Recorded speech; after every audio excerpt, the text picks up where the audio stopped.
is a gorgeous afternoon here in Chicago. The temperatures have cooled off a bit. We've got a north breeze, but a nice day for Cubs baseball. It's the Hyundai leadoff man on WGN Sports. The Cubs look to avoid the sweep against the Pittsburgh Pirates. Hi again, everyone. I'm Len Casper. Welcome to the leadoff man. This holiday weekend series will wrap up. The Reds come in on Labor Day tomorrow. We'll also have that game right here on WGN. Boy, a bizarre game yesterday. We had an hour-and-a-half rain delay in the middle. Looked like the Cubs were in good shape. But, you know, these two teams have been battling since 1887. We thought we'd have a little fun with the TV part of it today. And the crew was a little sick of hearing my voice for 5 straight hours yesterday. So if you'd heard or seen the highlights back in 1887, Pirates and Cubs, this is what it might have looked like.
So Pirates winning 7-5 the final, and Derek Lee back at Wrigley Field as a Pirate. He has 3 homers and 8 RBIs, all coming against the Cubs.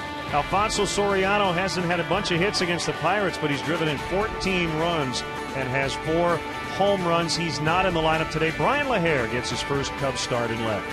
As we go to break, our Chicago and Northwest Hyundai Dealers Spotlight reminds us to check out the award-winning Hyundai Sonata and the all-new Hyundai Elantra at myhyundai.com.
by your Chicago and Northwest Indiana Hyundai dealers.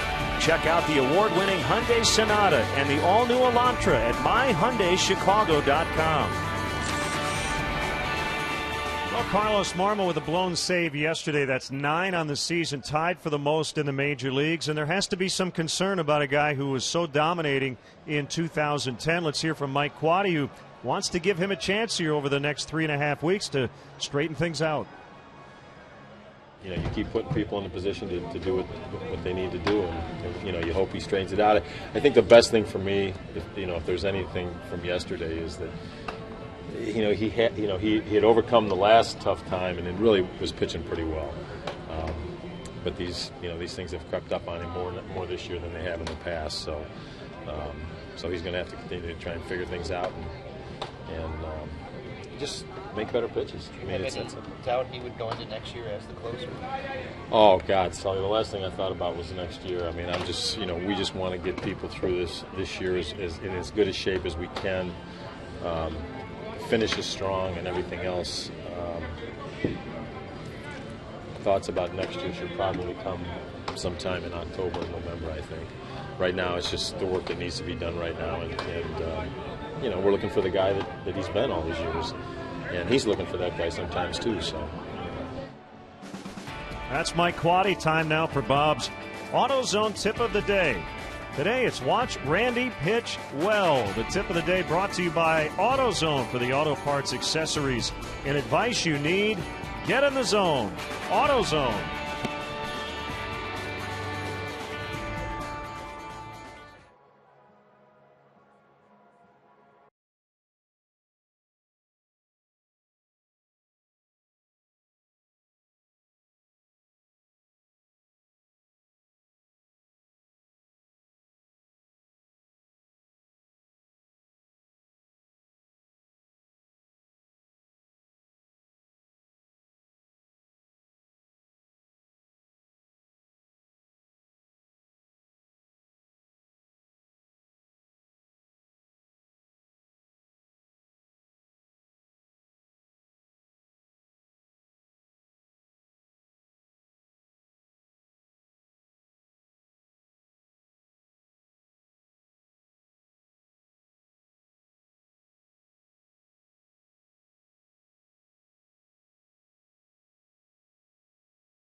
Chicago and Northwest Indiana Hyundai dealers.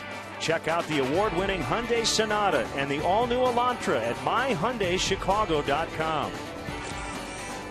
A great story at AAA Iowa. Brian LaHare, not only the PCL MVP, the Iowa team MVP, led the minor leagues with 38 home runs. I'd have to say he's a good candidate for the Cubs minor league player of the year as well. He'll make his Cubs debut batting 5th and playing left. It's the Cubs hosting the Pirates coming up on WGN.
From the friendly confines of Wrigley Field on a gorgeous Sunday afternoon, it's Labor Day weekend, and we bring you Cubs baseball on WGN Sports. The Pirates and Cubs in Game 3 of this series. We welcome Cub fans from all over the country watching on WGN America, America's home for baseball. Hi again, everyone. Hope your holiday weekend is going well. Bob Brenly and Len Casper with you. The Cubs are struggling. They dropped 10 of 13, including the first 2 in this series. Let's talk starting pitchers, Bob. Randy Wells coming off the start of his life. Hopefully he can continue that today. Well, you certainly hope so, Len. And I think the reason for Randy's resurgence here late in the season is that improved straight changeup. It's really been a good weapon for him to go along with his sinker and his slider. Charlie Morton, another sinker baller. Great start to the season. Struggled mid-year. Put together a pretty good August, but you see his last 2 starts has struggled again. Actually, the month of August was real good for him. For the first 4 starts, he pitched a total of 28 innings, gave up only 3 earned runs, but his last 2 have been pretty rough. And the wind blowing in as we get started, and 2 guys who get a lot of ground balls, so could be a low-scoring day. Let's go down to the field for God Bless America and our national anthem. As he honors America with God Bless America, followed by our national anthem. God bless America, land that I love. Stand beside her and guide her through the night with the light from above. From the mountains to the prairies, to the oceans, white with foam. God bless America, my home, sweet home. God bless America, my home, sweet home.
Of 100% natural lime flavor.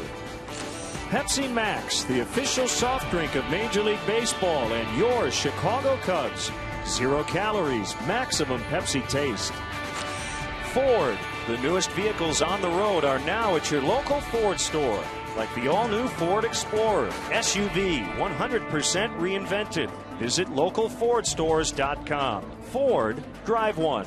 And by the Illinois Lottery. How does $1,000 a week every week for the rest of your life sound? Then play Cash for Life instant games from the Illinois Lottery. The longer you live, the more you get.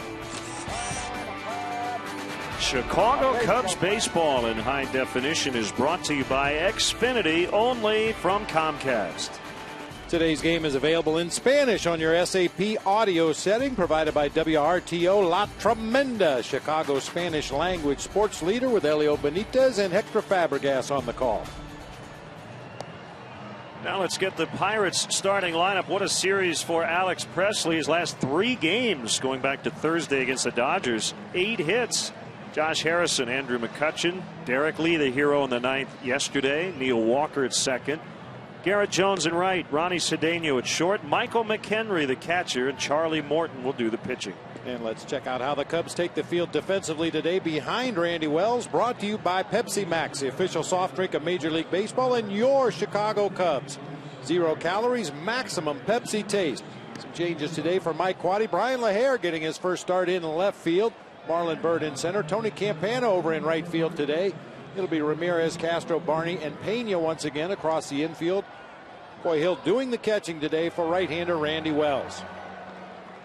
As we mentioned in the open of the show, Randy coming off by far his best outing of the year. Totally dominated that Giants lineup. Gave up only 2 base hits in 9 innings, struck out 7, only walked 1 batter.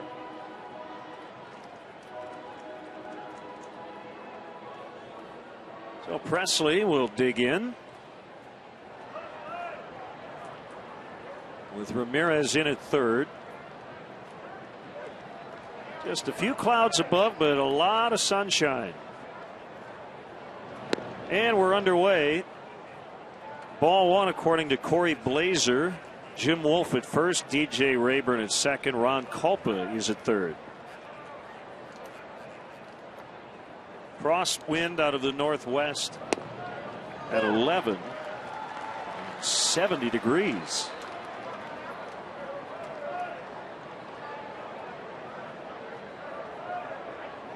I'm a fan of 70 degrees in a northwest wind. Very comfortable. You may need a light jacket if you happen to be sitting in the shade today. Boy, if you're in the sunshine, absolutely perfect conditions here at Wrigley today. I would say pre-fall like conditions. Yes. And Presley with a base hit. 7 hits in the series.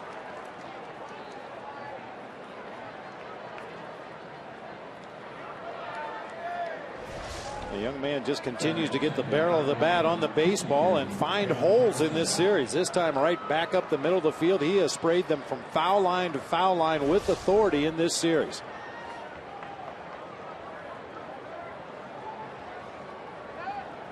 He's a threat to run. It's Josh Harrison. Randy Wells gave up 2 hits in his last start. That ball came back up and hit Harrison, but he was in the batter's box, and that made it a foul ball. If he were in fair territory, he would have been called out. Now, 3 separate occasions in this series, Clint Hurdle has used Harrison to put down a sacrifice bunt with a runner at first. This looked like Harrison just trying to bunt for a base hit on his own. Comes right up and gets him while he's still in the batter's box. Just a foul ball.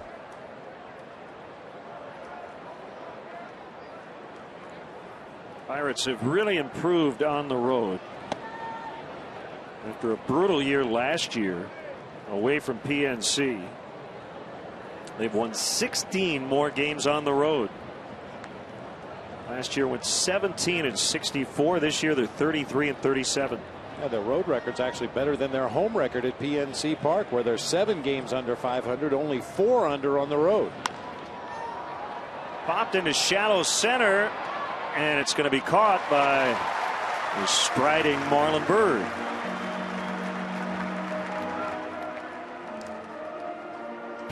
So 1 out in the books. Make sure you keep in touch. You can email us at lennonbob@tribune.com. Follow us on Facebook and Twitter as well.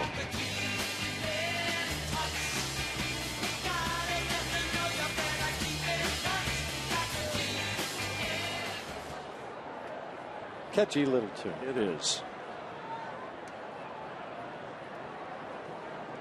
Well, Andrew McCutchen with 1 out, the check on Presley, and back safely. Final game of the season series. Pirates have won 8 of the first 15. They're 6-2 at Wrigley. They've won all 3 series here.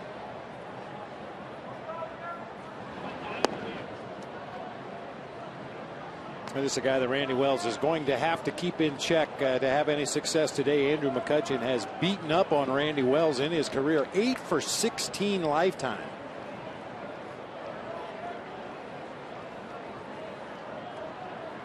Well, the other guy's Neil Walker, who's 5 for 8.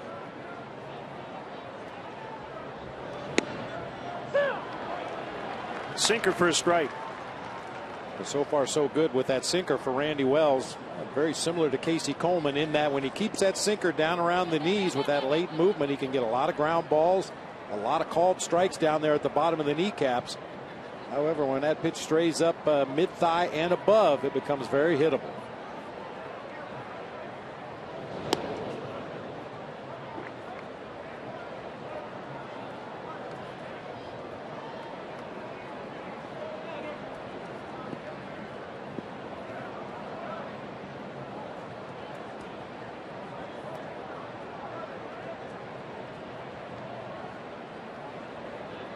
Look at the action from atop the scoreboard in center.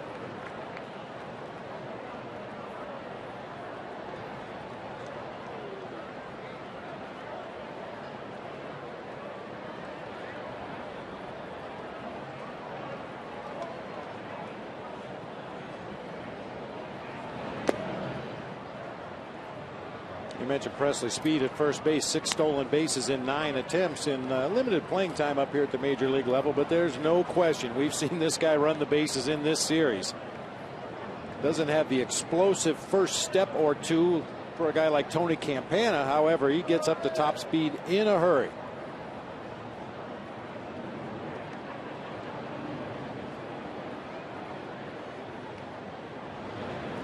Inside. And it's 3-1.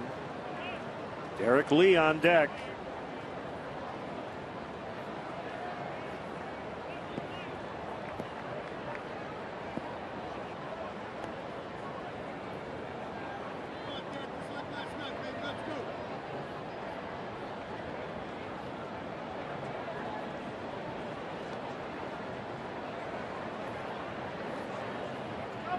Goes Presley, swing and a miss. Throw to second is going to be late.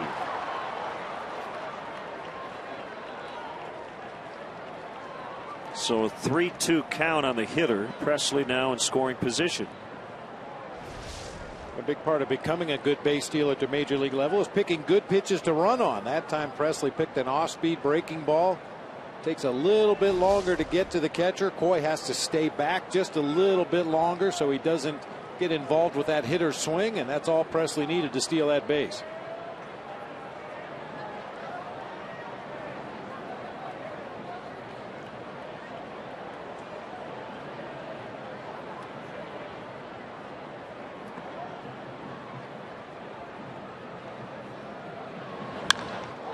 Fly ball straightaway center.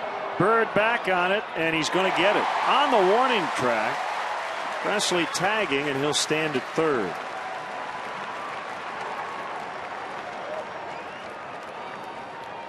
Key there, Marlon Byrd never took his eyes off the ball and knew he had some room. Now batting first baseman number 25, Derek Lee.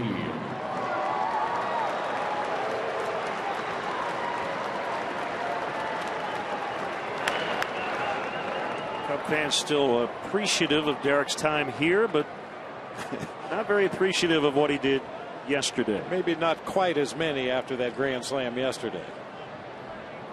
Bit of revenge, I guess, exacted on his former teammate Carlos Marmol, who put him on the DL a month ago. Yeah, Derek Lee very familiar with Carlos Marmol. He knew that he was going to get a slider, and unfortunately that one just kind of spun up there low in the strike zone, and Derek golfed it into the basket for that game-changing grand slam.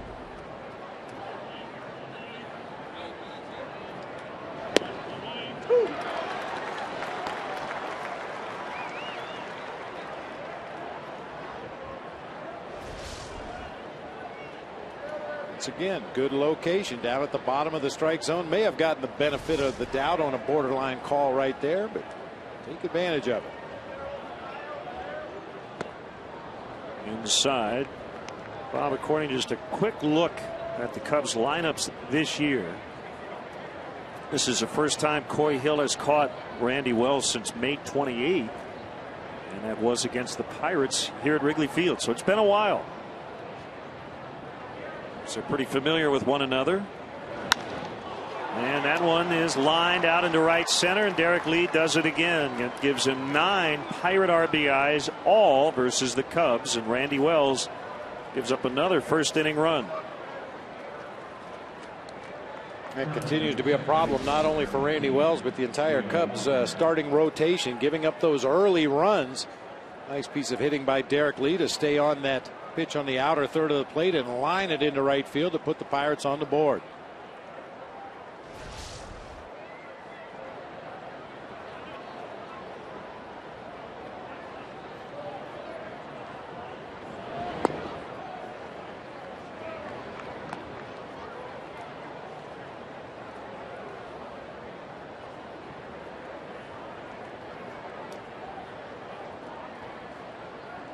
Mark Riggins, a pitching coach.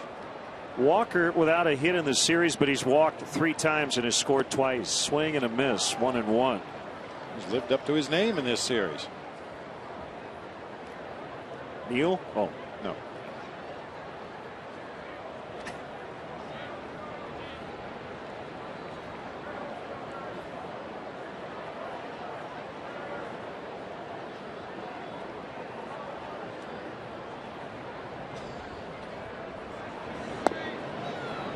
Two and one. If you had to guess, Len, looking at this Pirates roster, if there was one guy that was probably going to spend his entire career in a Pittsburgh Pirates uniform, I would bet on Neil Walker. Hometown boy, high school all-star, football star, lives in the area, gets to play for the team he grew up rooting for. I had a feeling he'll be willing to take some hometown discounts to stay in Pittsburgh for a long time. And I have a feeling the Pirates are going to be glad to have him. Pretty good looking young player that doesn't get near the recognition that he probably deserves.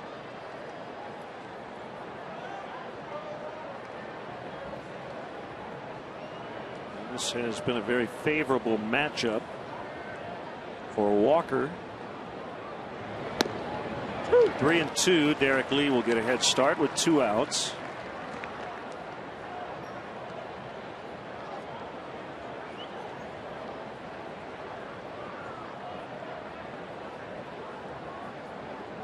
With a 3-2 count, 2 outs. Carlos Pena will swing around behind Derek Lee at first base to give himself a little extra range just in case Neil Walker pulls one down that direction. A soft liner to Ramirez for the final out. 2 hits and a run, and the Cubs are coming up from Wrigley.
and your Chicago Cubs. 0 calories, maximum Pepsi taste. It'll be Castro, Campana, and Ramirez at the top of the order. A couple of lefties in the 4 and 5 spot. Carlos Pena and Brian LaHare. Marlon Byrd, Darwin Barney, Coy Hill, and Randy Wells. And Charlie Morton ready to work. And a strike. 3 left-handed hitters, and Coy Hill a switch hitter in the lineup against Morton today. Lefties are hitting 150 points higher against Charlie Morton than righties this year. Blake DeWitt would have been in the lineup. Bothered by a little hamstring injury. He is available to pinch hit. Starlin Castro leads off with a base hit. Continues on his trek toward 200 hits. It's number 177.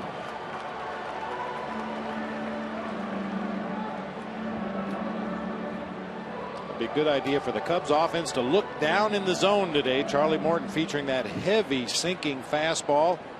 He'll also mix in an occasional curve. He's tried to mix in a cut fastball also, and a very rare occasional straight changeup. You've got options here with Tony Campana at the plate.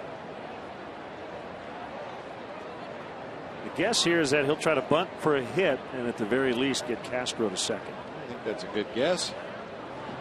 There it is, and he'll get there. Nobody covering first.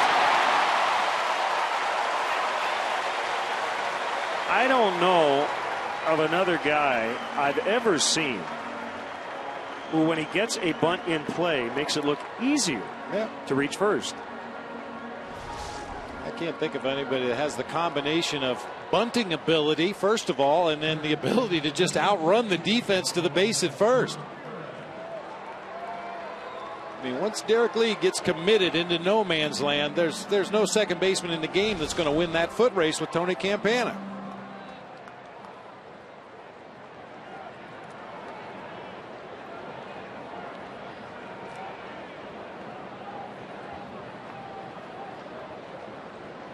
Ramos Ramirez got on 4 times yesterday and scored 3 times.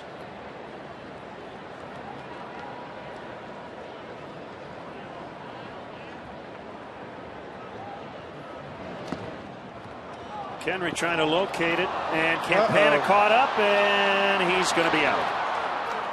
Castro did get to third, but Campana didn't pay enough attention to the lead man, and he gets picked off.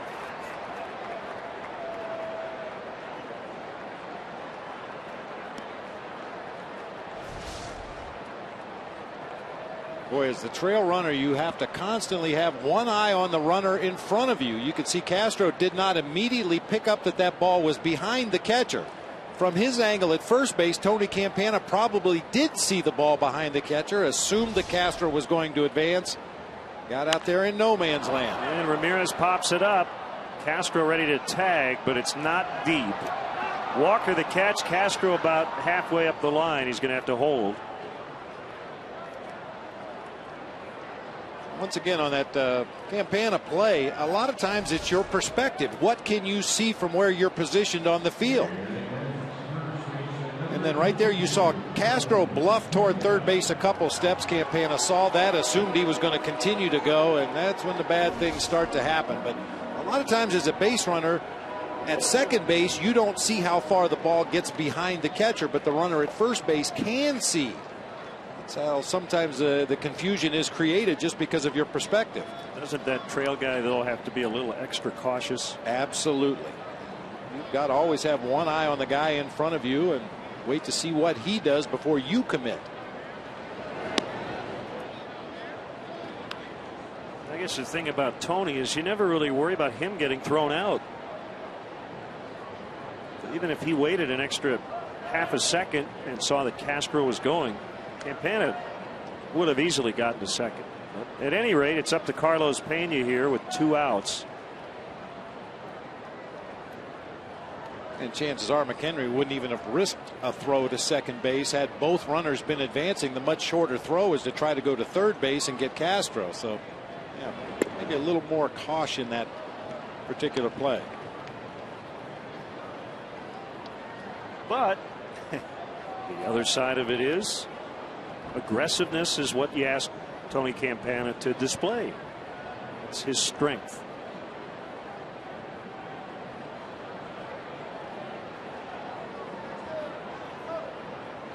Morton with a 2-0. Now 3-0 with Brian LaHare waiting in the wings.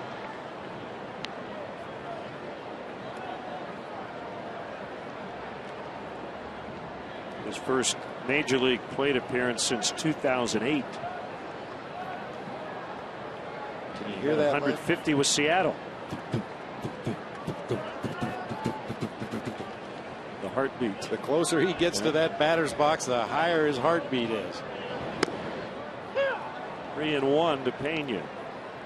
And if it isn't, there's probably something wrong. Anybody that's getting ready to take their first major league at bat, certainly a little anxiety. But Brian's been waiting for this for a long time.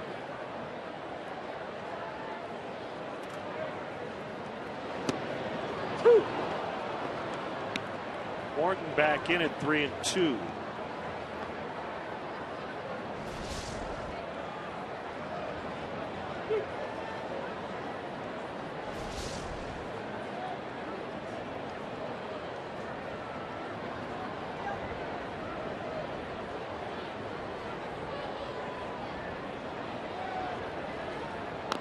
A lot of breaking stuff here to the lefties.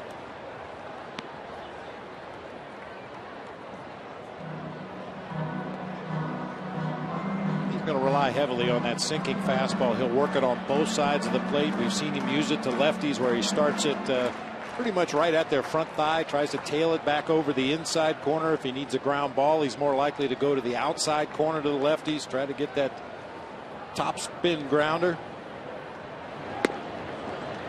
Here comes LaHare. His first at bat as a Cub. He hit 3 homers with Seattle in 45 games in 08. It's only major league experience to this point, and what a year at Iowa, as we mentioned. 38 home runs. Number 6, Brian LaHare.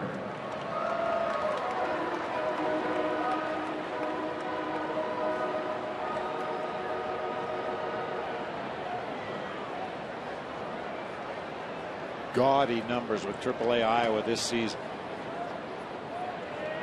39th round pick of the Mariners in 2002.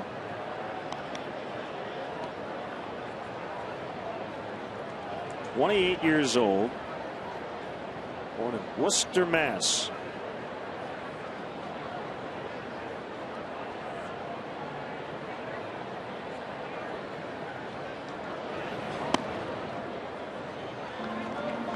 Did a little bit of the outfield, mostly first base in his career.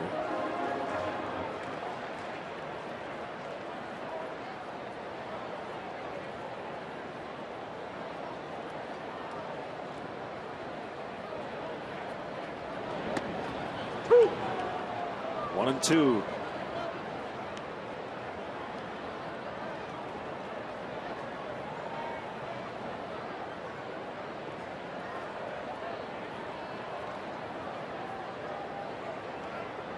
With another breaking ball from Morton. He got him. Cubs got the first 2 on, but could not get a run. It's 1-0 Pirates after 1.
On WGN America, know that during every Cubs home game this season, if you go to channel 780 or high definition channel 1780, you can see a special multi-view presentation that shows you all of our different live camera angles here at Wrigley Field. It's pretty cool. So if you want to direct the game along with Skip Ellison, give a look to AT&T UVerse channel 780 or high def channel 1780.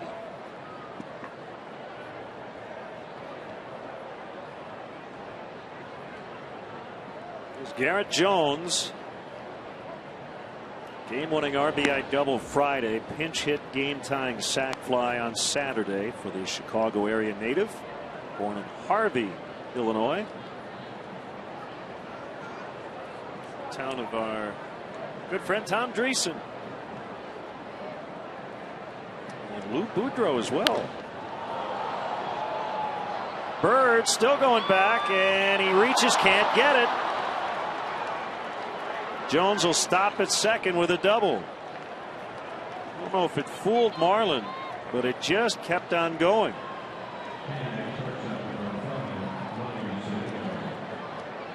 As you said earlier, Len, the wind appears to be blowing from the left field corner toward the right field corner. Didn't seem to have much effect on that ball.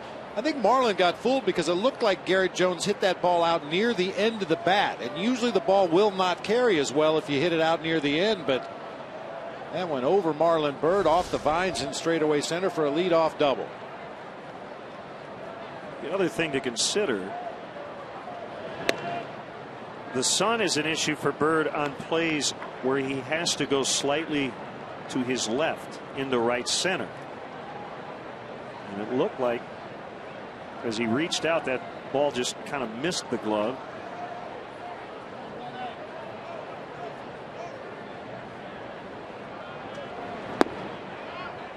Slider missed. Cedeno held 2-0. That's what he has to look at. And you can tell by looking at the shadows of the players as they take their positions on the field who's going to have the biggest problem as the day goes on. And right now Marlin Bird, the two middle infielders, figure to be most affected by balls hit up in the sun. As the day wears on, it'll move around to the right side of the field.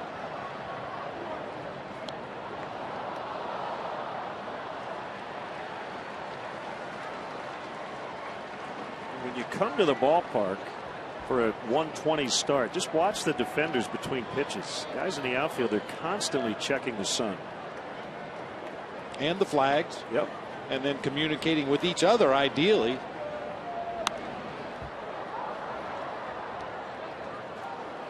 We've seen it many times this year. Marlin Bird will whistle and get the attention of the corner outfielders and make a variety of hand signs letting them know a ball hit this direction, I'm going to need a little more help because of the sun.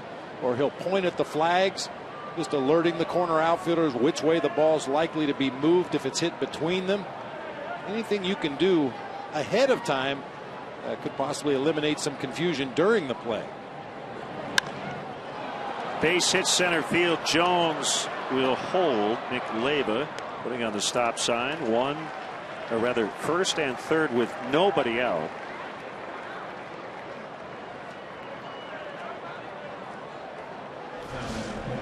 Kind of a defensive swing by Ronnie Cedeno, but he went down and golfed that slider into center field. Out to Marlin Bird on a couple of hops. Garrett Jones, not the swiftest runner on this Pirates roster, had to be held at third base by Nick Leva, but the Bucks have him on the corners here with nobody out.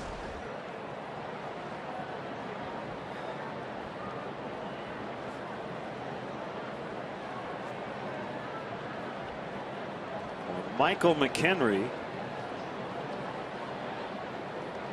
who because of injury elsewhere on the roster to other catchers, got an opportunity, and this is his team leading 49th start behind the plate.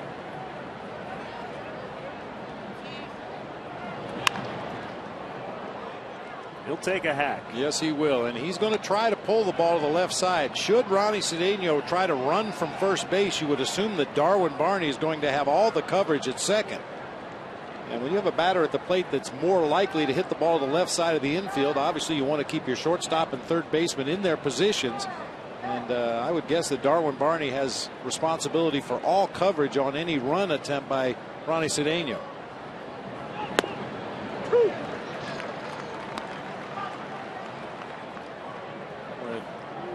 else could strike him out? He's got a shot here because the pitcher's on deck.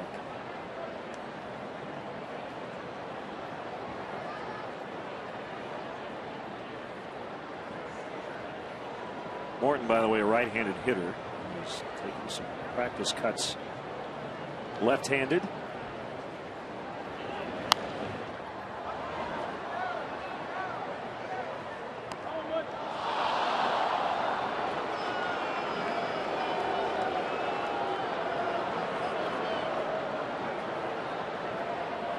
First error of the day on a fan in the front row on the upper deck.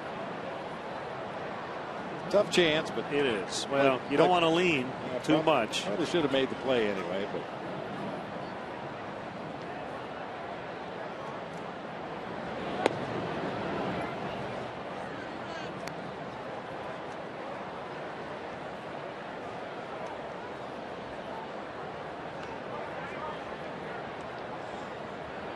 Right now the Cubs are hoping that McHenry pulls the ball on the ground to the left side, with Pena holding on Cedeno at first and Darwin Barney cheating up the middle of the field just a little bit.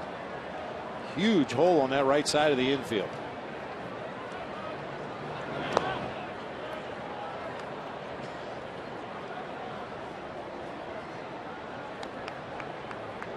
You know, with some hitters at the plate, you'd be concerned that they would just try to take an outside pitch and dribble it through that right side for a base hit, but that's just not Michael McHenry's game, at least not at this stage of his career. As he gets more at bats and more experience and more guidance from guys like Derek Lee, just see where the holes are in those RBI situations. What do you need to do to get that guy on the plate?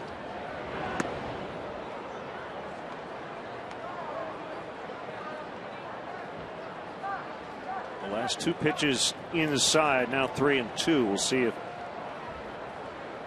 Clint Hurdle will have Ronnie Cedeno on the move.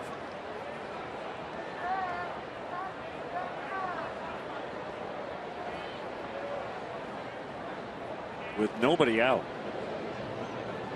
He is not, and the bases are loaded.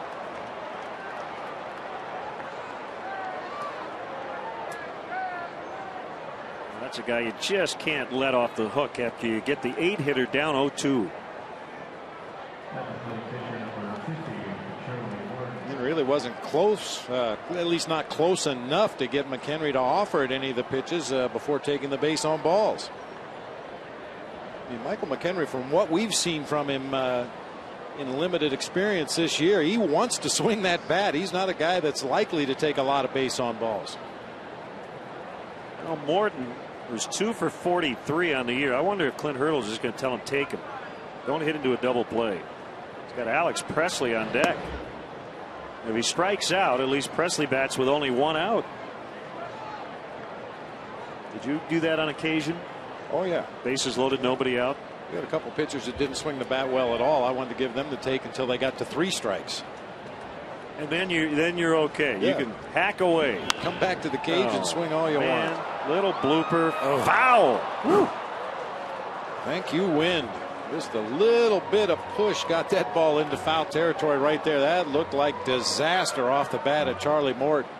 It would have been 2 runs for sure, maybe 3. He buried that sinker down and in. Somehow Morton got the bat on it. Ooh, too close.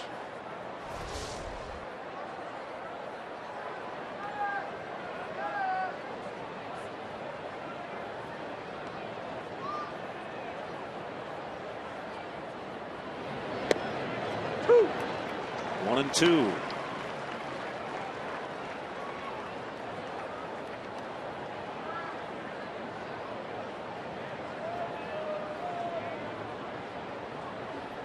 Will give up the 2nd run for a shot at a double play up the middle.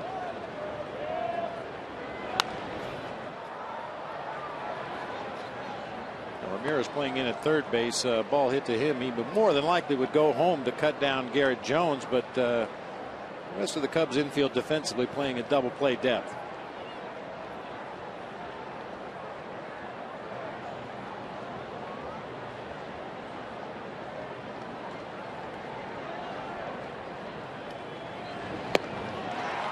Swing and a miss for the first out.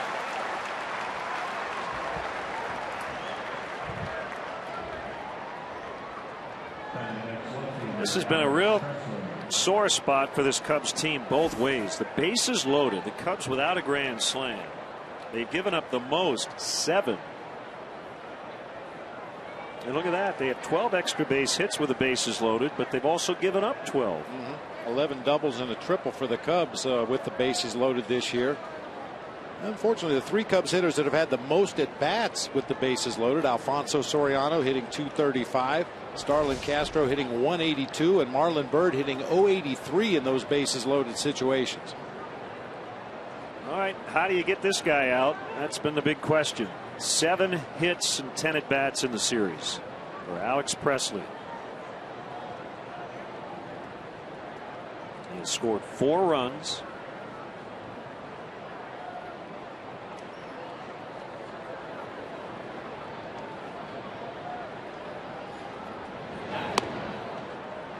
Well, bases loaded, 1 out. Really not the time to experiment, but I wonder what would happen with Presley if you threw some pitches up there above the belt. It seems like everything in and around the strike zone, he's dropped the bat head on and hit hard in this series. We haven't seen him go after anything up in the zone. I'm not sure he's got the kind of power that you'd be worried about him driving the ball out of the ballpark. Get him to hit the ball in the air, a better chance of getting him out. Wells needs a quality strike here. Down 2-0 with the bases loaded.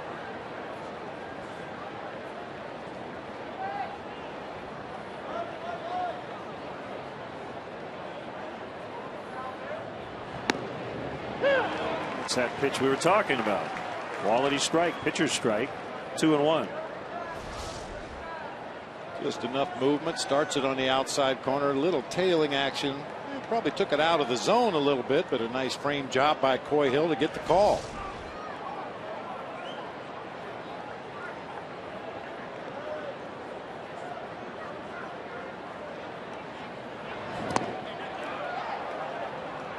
Three and one.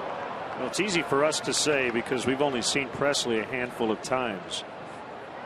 But he looks like he belongs here. This is just his 50th major league game. 19 last year, and this is his 31st this season.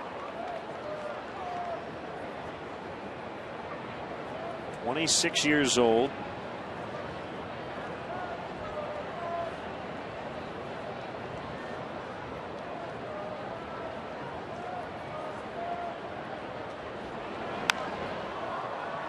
And a pop-up, Castro will catch it. A big second out.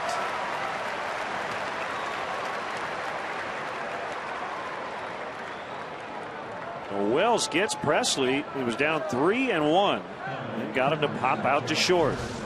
Presley jammed himself a little bit on a pitch up in the zone. Just didn't get the bat head through that particular time. A little jam shot floater to Starlin Castro. Big second out.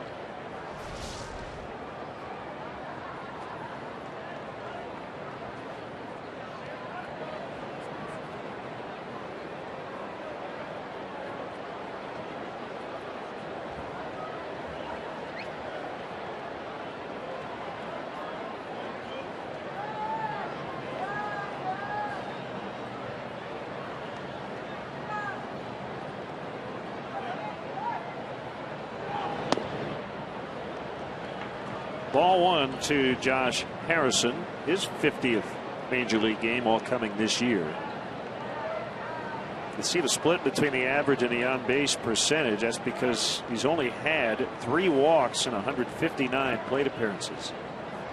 He doesn't have enough power to not walk. He's able to improve his patience. That'll certainly help his cause at this level.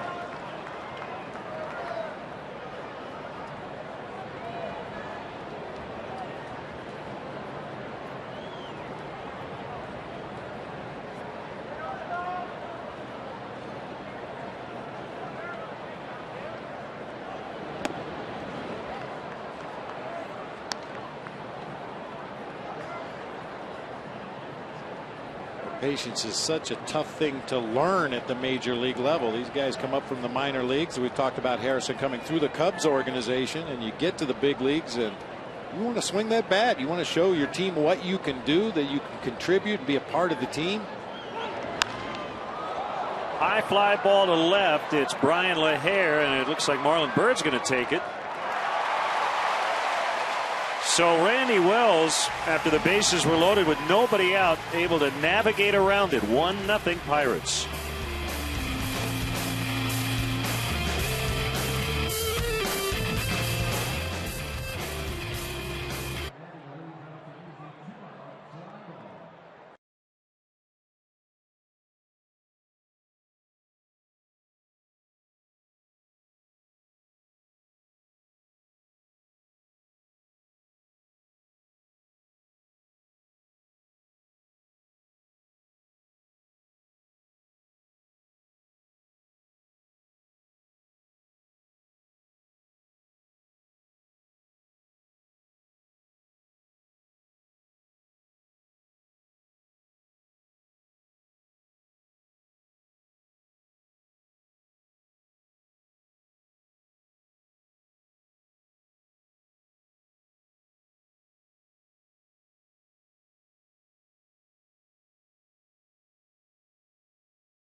Wrigley Field, the first 20,000 fans will receive a Blackhawks pocket schedule for the 2011-2012 season, and lucky seat winners will be awarded great prizes throughout the game.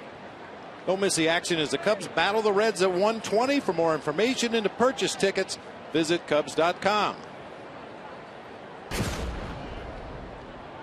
Well, Randy Wells dodged a big bullet. Bases loaded, nobody out, and he got out of it. A 1-0 count on Marlon Byrd. Possibility for one of those big momentum swings. So much of this game is about momentum. Keeping the other team off the board in a bases loaded, nobody out situation. If you can come back offensively and put some runs on the board quickly, that momentum will shift over to that third base dugout. Tending to the right hand of Starlin Castro. And that awkward slide into third base when Tony Campana got picked off of first. I'm not sure if that's when the injury occurred.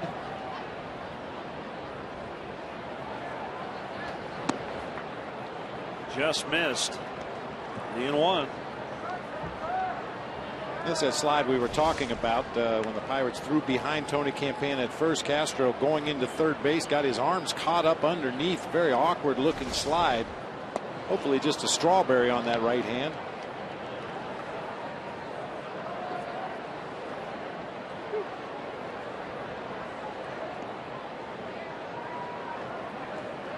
For the uninitiated, strawberry means a scrape. Yeah, just an abrasion from sliding on the dirt.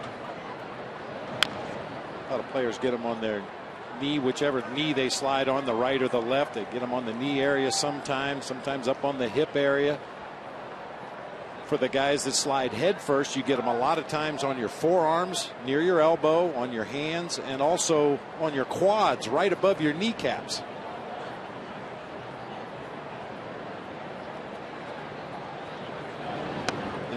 And for guys who are busy on the bases, get on base a lot, run a lot, have to slide a lot, you sometimes have strawberries that last from spring training until the end of the season. They just never go away.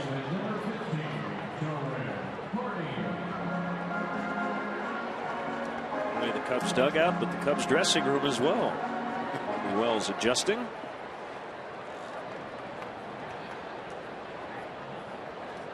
Steve Lyons impersonation.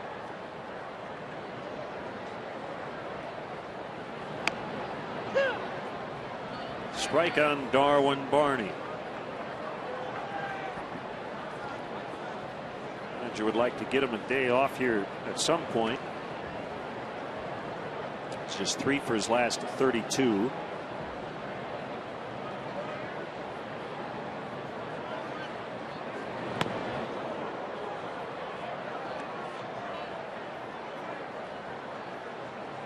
That's one of the hardest things you have to do as a manager, Len, is determine when a guy like Darwin Barney, whatever you mentioned, 2 for his last 32, 3 for his last 32, is he hitting in tough luck? Is he still giving you good at bats but just not getting the results? Or is he starting to show some signs that mechanically his swing's coming apart a little bit?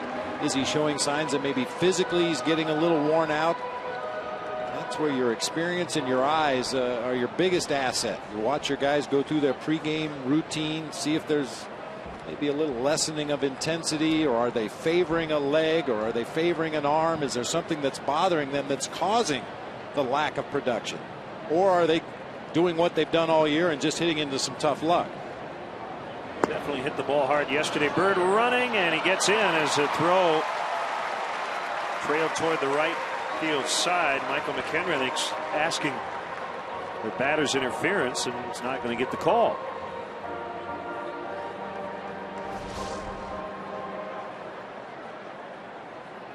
Ooh, and a backswing maybe. Barney was called for hitter's interference in a game last week. No contact there. I mean, eventually there is, but Darwin was actually pulling the bat out of the way when McHenry made contact with it. Ooh. That's a pretty good save right there by the Pirates catcher. He had to go way over into that left-handed batter's box.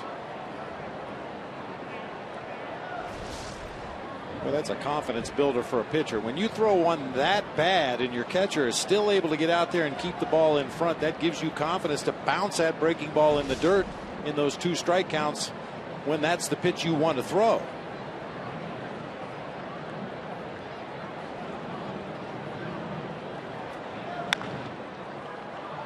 Just foul.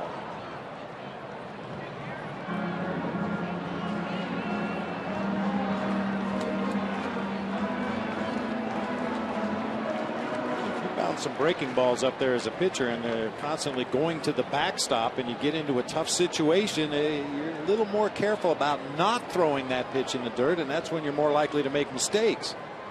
But when you've got a catcher that can dig them out the way McHenry did on that wild pitch, it gives you a little more confidence to do what you have to do.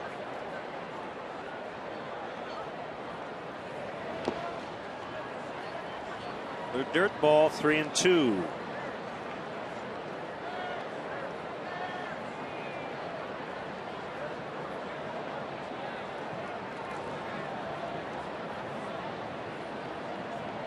Morton came up with the Braves, a 3rd-round pick in 2002.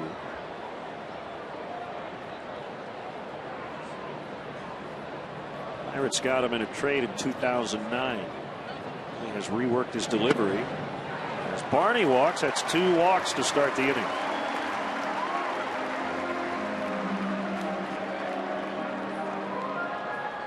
McDonald's Daily Double is back for just $1.89. But you don't have to remember it to love it. Prices and participation may vary for a limited time. A la carte only.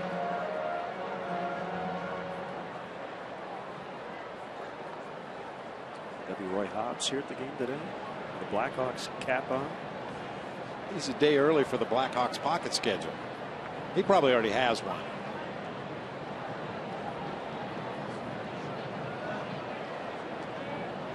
Coy Hill, 2 on, nobody out.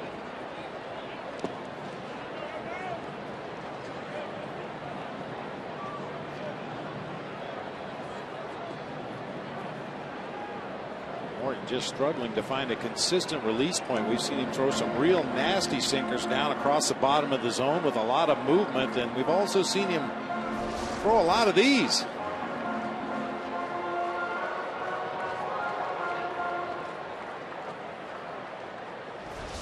has the highest ground ball to fly ball ratio in the majors. Ray Searage's pitching coach is out. 3.46. And he's given up just 6 home runs in over 150 innings. Hasn't allowed more than 1 home run in any start this season.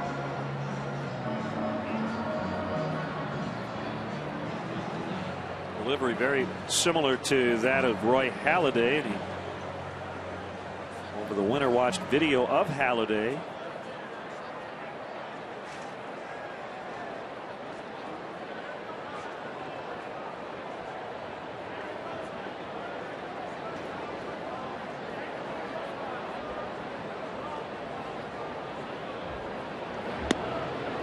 It's a strike. When a pitcher struggles, especially with his bread and butter pitch the way Morton has with the sinker today, sometimes a pitching coach will suggest to the catcher, hey, why don't you mix in his other pitches, see if you can't get him back into the strike zone with the breaking ball, and then maybe that sinker will come back. Back-to-back breaking balls to Coy Hill.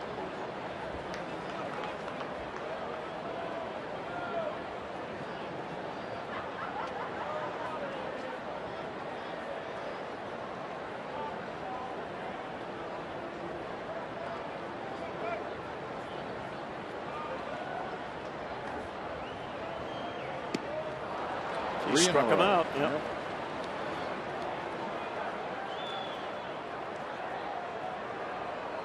Going back to that same pitch. And now it's Randy Wells. 3 in a row to get back in the sequence to Coy Hill and ultimately strike him out with a 78-mile-per-hour breaking pitch.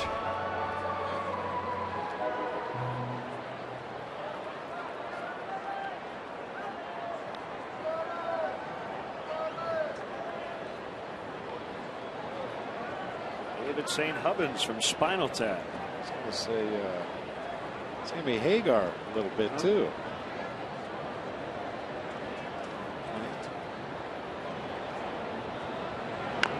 It's the bunt by Wells. It's foul.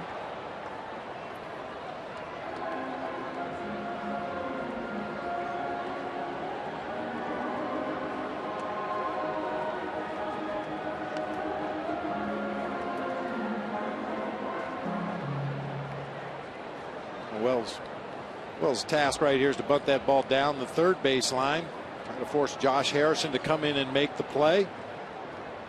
Eric Lee already in several steps ahead of the bag at first. You definitely want to keep it away from him. And Morton will barehand and making sure out at first.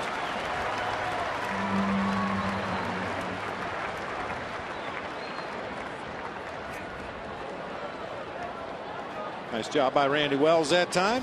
Deading that ball down the third base line.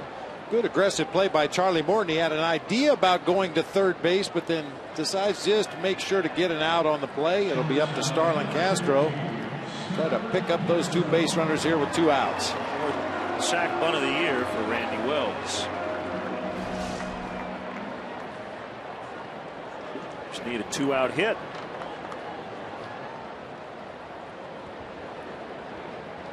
First 2 guys have reached in each of the first 2 innings.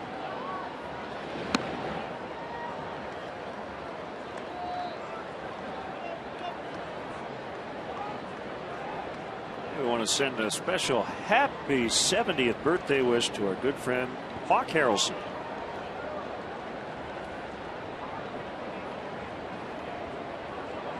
'70. You got to be bleeping me. You can put her on the board, Hawk. Hope you're having a great day. I believe he's off today. National TV tonight in Detroit.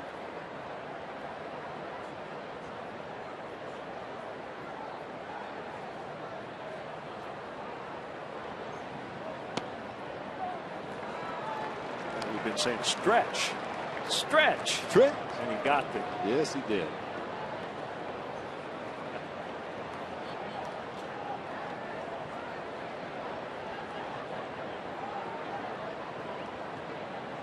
Three 3-0 to Castro. It's like a workaround situation here with first base open.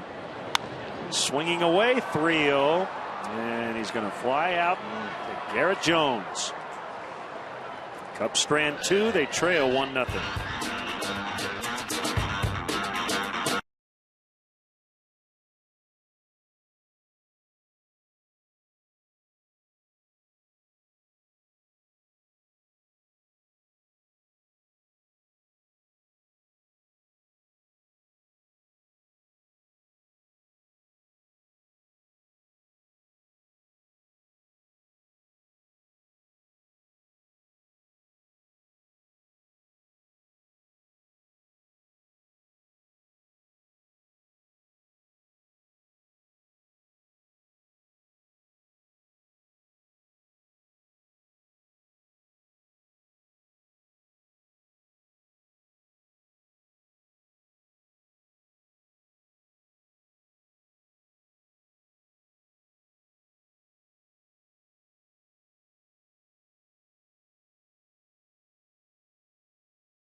Millions, and now Powerball from the Illinois Lottery. Tuesday's Mega Millions jackpot is $37 million, while Wednesday's Powerball jackpot stands at $107 million. Oh,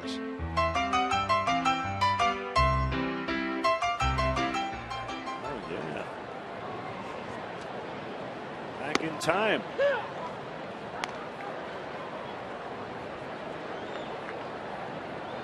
Before we get tweets and emails about, I said this is what the highlights might have looked like in 1887. Obviously, TV hadn't been invented. Right. I don't think that song was even around yet, but no.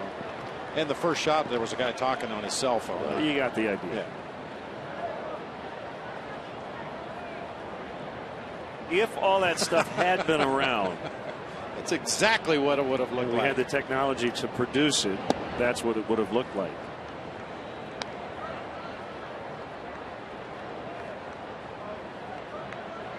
One and 2 on Andrew McCutchen.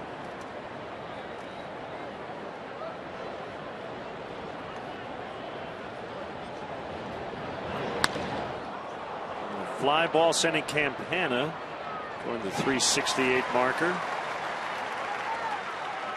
We're just mixing it up on our leadoff man highlights. Yeah, the guy in the background there talking on the cell phone. I didn't notice that. Probably not. I said, holy cow. Yeah.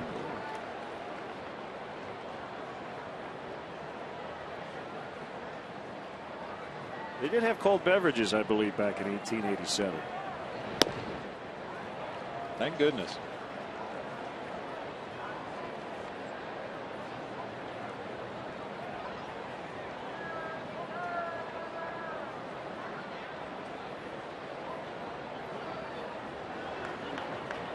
The 0-1. Who was the president in 1887? I know our director Skip Ellison will know that. I don't even have to look it up.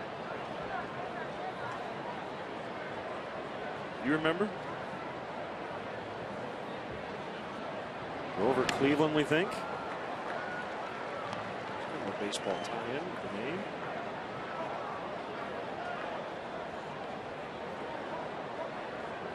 I missed that day of class.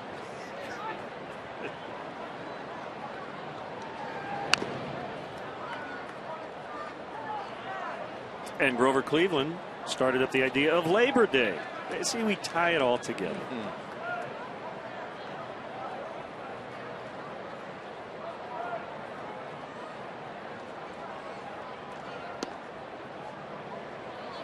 Was Grover Cleveland the president that got stuck in the bathtub? I remember when we were in Washington a couple of years ago. I'm at William Howard Taft. Sorry.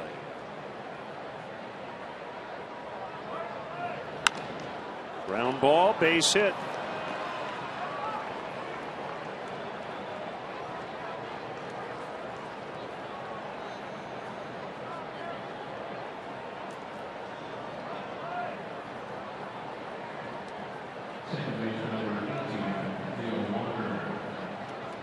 We're told that Grover Cleveland was the first president to be married while in the White House. So surprised he didn't make it a federal mandate that everybody say, yes, dear, you're right, I'm sorry. Because you know he did. Yeah.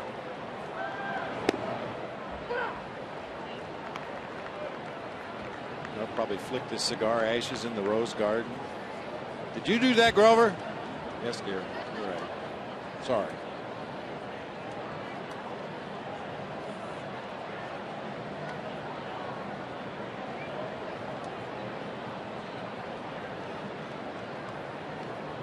Strike on Neil Walker.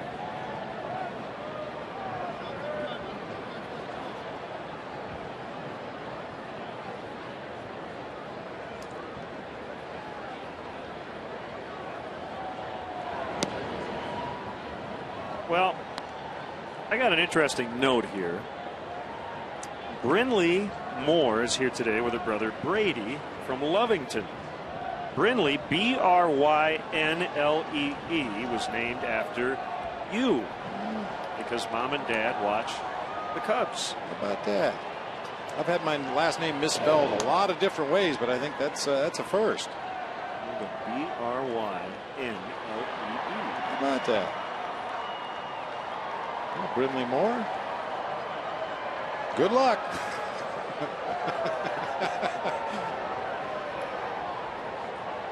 That's a little better than Bob. I've had a few dogs and cats named after me, and I know there was one little girl in the Bay Area, but 1-6-3, a double play. Gave you everything you need to know about Grover Cleveland. 1-0 Pirates.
Are in the bottom of the third.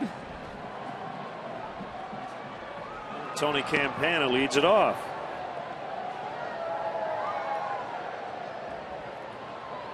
This team has had at least one base runner every half inning.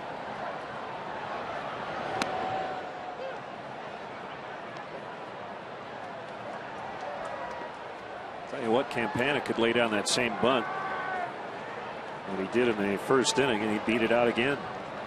So as you say, if he gets Derek Lee to commit, that's it. Instead, he swings away and deposits it out into left center.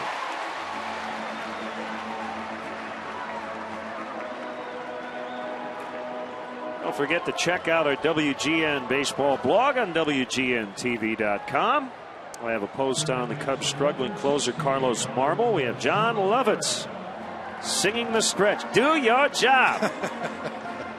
Game notes from stats and much more at WGNTV.com. He didn't like dead air, did he? No, he did not. He liked you, though. He didn't invent any new terminology for the game yesterday. Not really. We didn't have any unusual plays that he could hang a label on, like the fly foul, which he combined to make it a foul ball.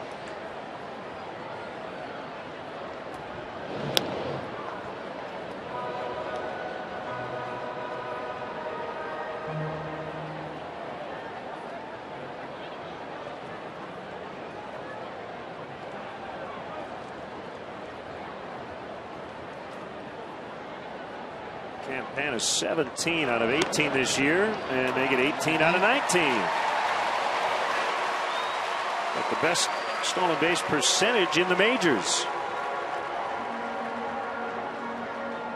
I mean, not only is he fast going from first to second, but he gets such a big lead because he's quick going back to the bag at first. That time just had a monster lead, and McHenry, in his haste to try to get rid of that ball quickly, just never got the handle.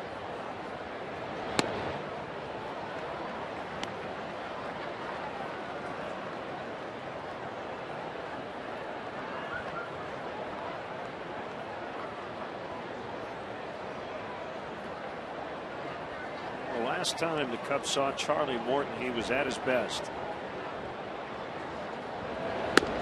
Got a no decision at PNC Park. 7 scoreless innings, but looks like he's there to be had today. Yeah, his command's off. His bread and butter pitch just hasn't been there for him up to this point of the game. He has thrown some really good sinkers, but just has not consistently found the strike zone with it. All 4. First 2 are on again. Hey, Cubs fans, if you want to manage a game along with Mike Quaddy, log on to WGNTV.com right now and click on the WGN Sports Game Zone banner to connect to all the up-to-the-minute stats and information while you're watching at home. Game Zone is sponsored by The Great Escape, pools, patio sets, play sets, hot tubs, and more. Third time the Cubs have had runners at first and second with nobody out.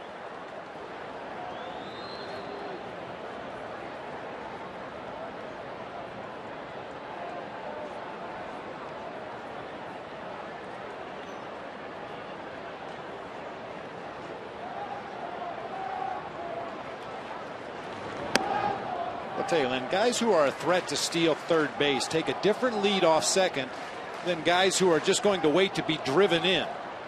Yeah, Tony Campana is a threat to run at any time, and he takes his lead right in the baseline, a direct line between second base and third base, which obviously is the shortest line to third base. If he were going to be content to stay at second and be driven in, he would back up about 5 or 6 or 7 steps to give himself a better angle to round third base. So you can tell the difference between just a regular base runner and a base stealer. He's going to take his lead in a position where if he does decide to run, he's got the shortest distance from where he's at to third base.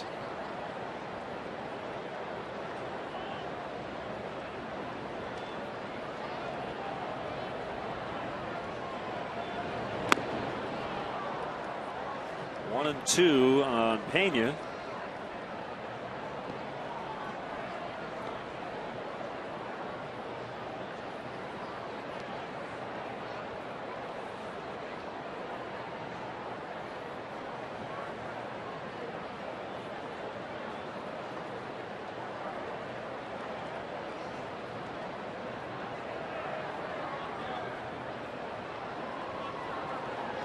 You wouldn't expect Tony to run with nobody out in the inning. And he's definitely ready to advance to third base should Charlie Morton bounce another one of those sinkers in the dirt.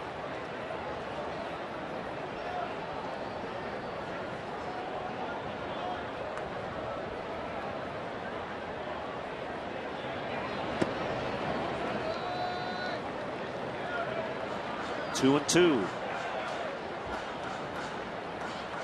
Before this at bat started, we saw Michael McHenry, the Pirates catcher, step out in front and go through a series of signs alerting his infield where he would throw the ball should the Cubs attempt to double steal. And with Campana at second and Ramirez at first, you'd have to assume that the Pirates are going to throw to the trail runner at second base, try to get a Aramis Ramirez. Once again, neither guy figures to run with nobody out, but you still have to give those signs to your infielders just in case.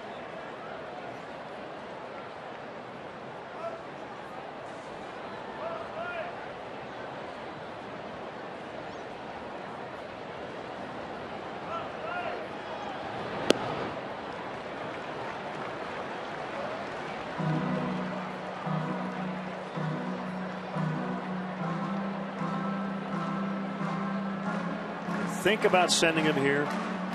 Nobody out. Pena just swings and misses too much.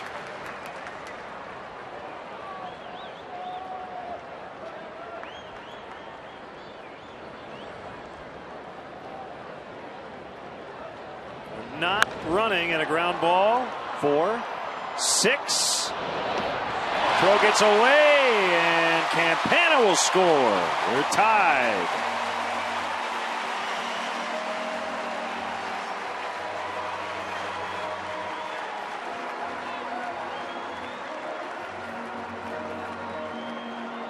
Ronnie Cedeno will be hung with the error on this play, but really it was the poor toss by Neil Walker that ruined the rhythm of that double play. A long backhanded flip from the Pirates second baseman.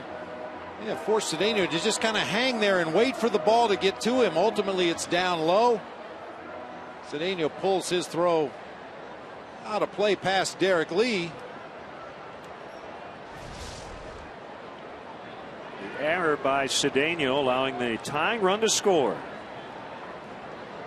Fielder's choice for Pena. He's at first.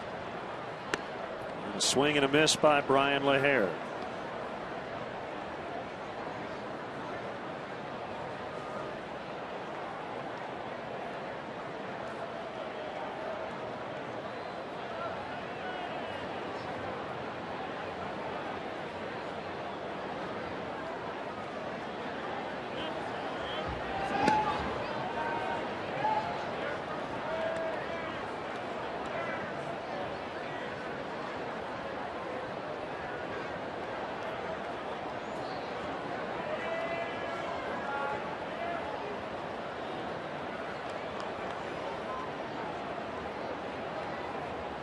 Morton has a sign from McHenry.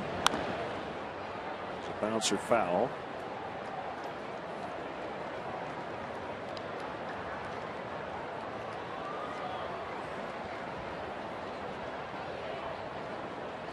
Once again, Tony Campana's speed on the bases, creating havoc out there, getting the Cubs on the board. This is his second year for LaHare in the Cubs organization.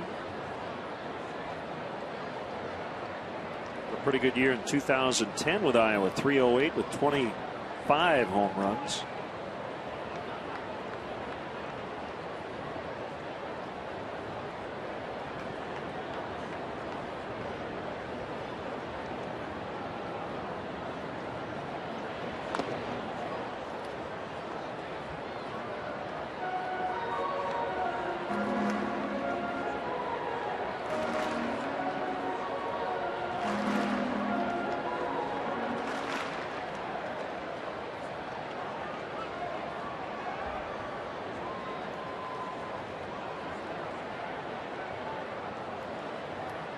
Has been almost exclusively from the stretch.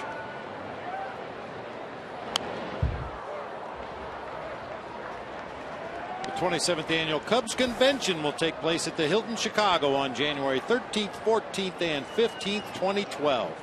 Rooms are available now by calling the Hilton Chicago at 312-922-4400 and asking for the Cubs convention rate. Weekend passes will go on sale in early November. As always, for more information, visit Cubs.com. And out in the left center for Brian LaHare. Pena's going to make the turn. And they're at the corners. LaHare 1 for 2 in his Cubs debut. Nicely done.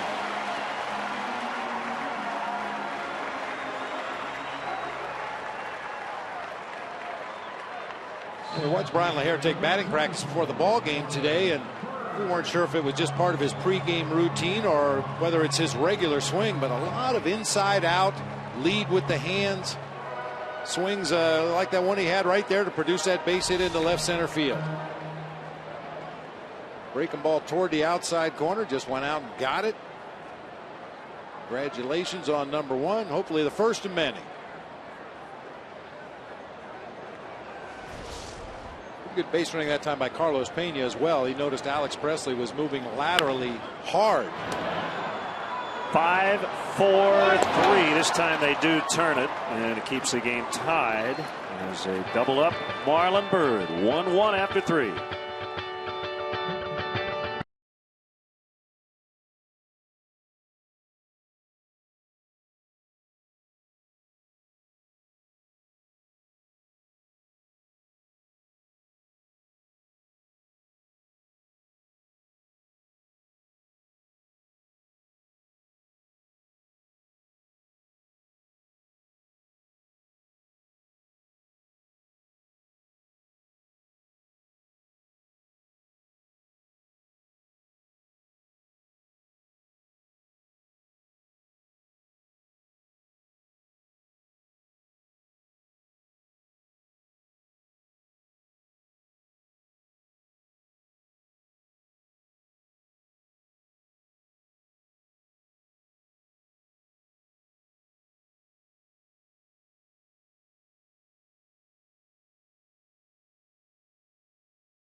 Lottery, you could win one of 5 top prizes of $250,000 or one of over 52,000 additional prizes ranging from $50 to $1,000 instantly.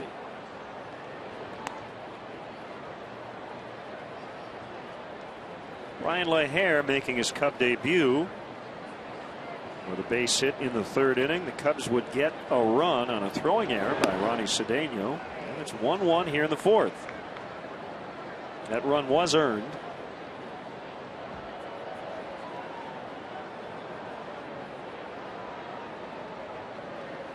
Jones doubled to lead off the 2nd when the Pirates would load him up with nobody out, but they did not get a run. Campana deep right. The leap, the catch. Nicely done.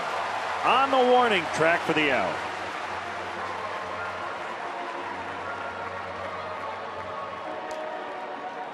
Aaron Jones has really squared up a couple of balls today. Yeah, he got one up in the zone that time. A mistake from Randy Wells, and fortunate that Tony Campana able to track that one down. You may remember his first base hit, that double to center, just accelerated over the glove of Marlon Byrd off the vines in center. That one very nearly off the vines in right.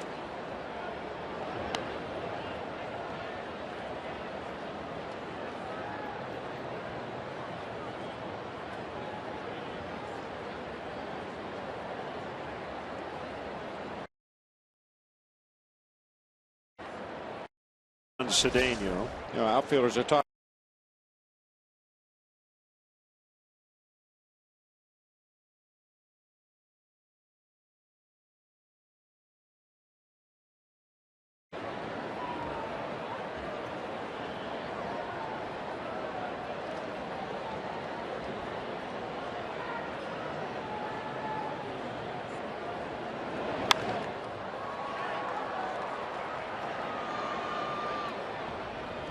Campana with a much easier play, 2 outs. We know there's a lot of baseballs buried in the ivy. I wonder if there's any outfielders stuck in there that we forgot about.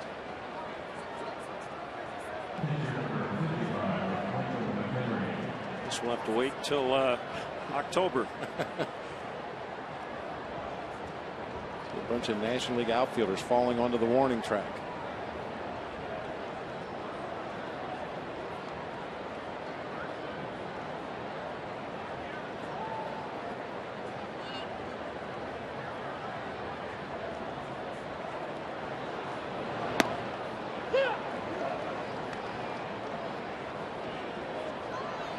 Strike on the catcher, McHenry. How about a 1-2-3? That'd be nice. First one for Wells today.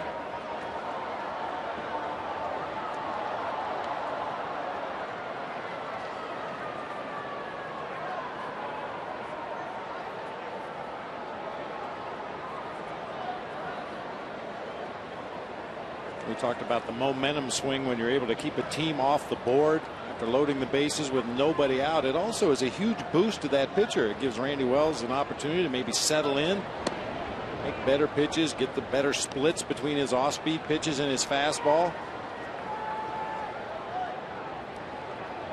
He went 4-0 in August with a 3.32. He and Cliff Lee went 5-0, the only 2 NL starters to win at least 4 starts without a loss in August.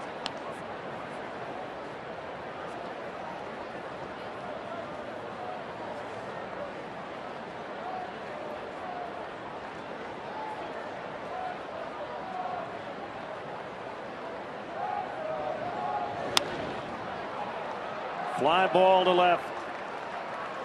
Brian LaHare with the catch, and they do go 1-2-3. 1-1 tie in the 4th.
He didn't bother to get up out of his seat. Why not? Well, we don't like the wave here at Wrigley. Chicago Cubs baseball brought to you by Xfinity, only from Comcast.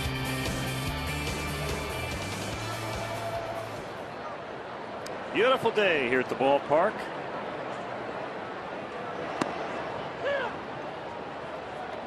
Strike on Darwin Barney.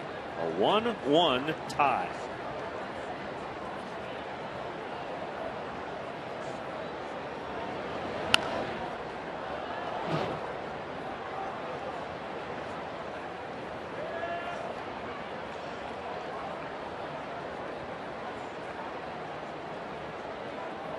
Sonny Hill and Wells for the Cubs.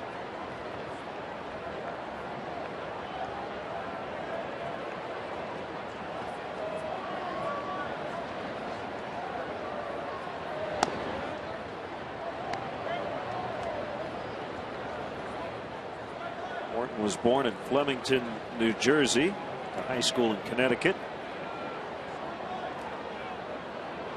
Very talented musician. Plays guitar. Pretty good singer. Go to YouTube, you can find a few of his performances.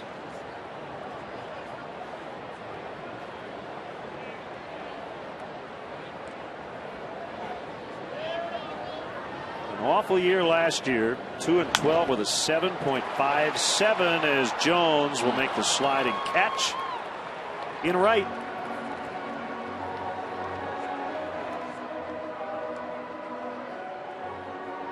Time now for the Cubs' upcoming schedule, brought to you by Lincoln.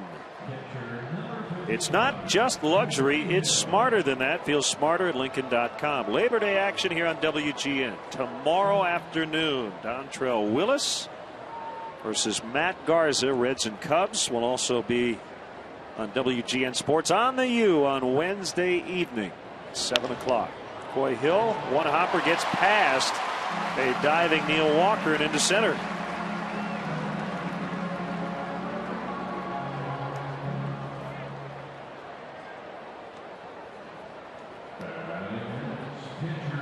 Now you would expect Randy Wells to attempt his second sacrifice bunt of the ball game. Coy Hill staying on that sinker that was actually off the plate away. Guides it right back up the middle of the field for his first hit of the game.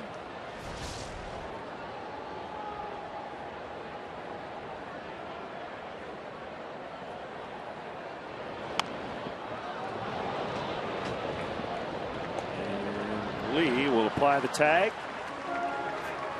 So 2 sack bunts for Randy Wells today.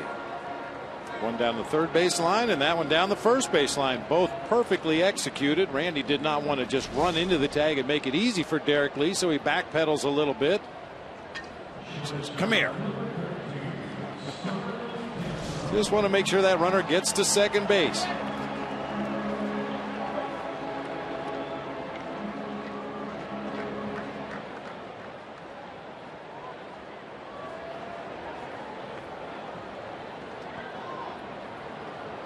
Castro last time a little anxious on a 3-0 pitch. The runners are second and third and 2 outs, and he a lazy fly ball to right to end the inning. And you do that often enough, you won't get the green light on 3-0 pitches. I mean, you really have to keyhole that opposing pitcher. If you get the swing away on a 3-0 pitch, you should look for one pitch in one zone, and you've got to hit it hard. Almost looked like a 2-strike approach that he had on that 3-0 pitch, hitting a lazy fly ball into shallow right field. Just because you get the green light doesn't mean you have to swing at it. Even if the pitch is a strike, you're still in the driver's seat at 3-1.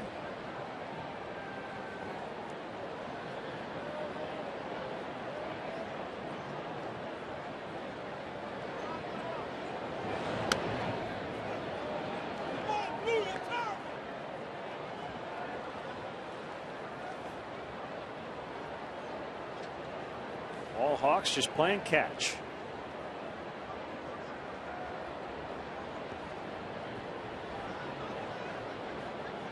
Got a lefty and a righty going just in case you need to play matchups. Yep.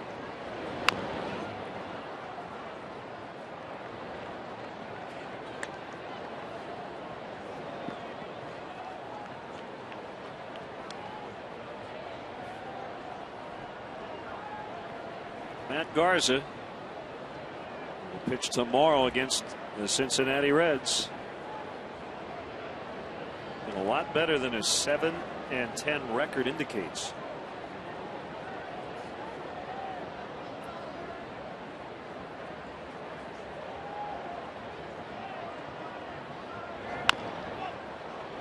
Charged by Harrison. Safe. And a run scores. Derek Lee thought he had the out there. He did not get it. according to Jim Wolf, and the Cubs take the lead. That would have been the third out. It looked like Derek was a little hesitant to stick that left arm in there and apply the tag to Starlin Castro. We remember back in L.A. when Rafael Furcal broke his wrist on a similar play.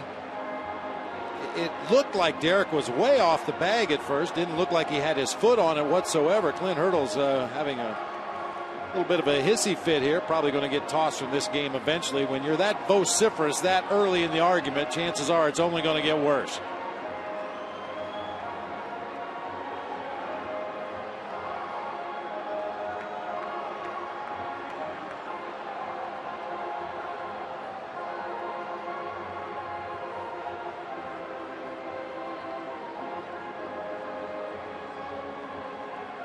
Wolf just waiting to hear the magic words.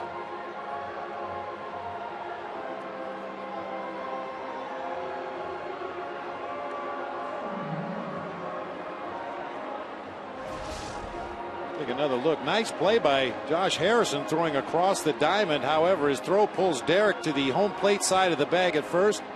Foot was definitely off the bag. Couldn't really tell from that angle if a tag was applied or not, but if it was ever so slight. Boy, fortunately, Starlin Castro, hit that bag awkwardly down there at first.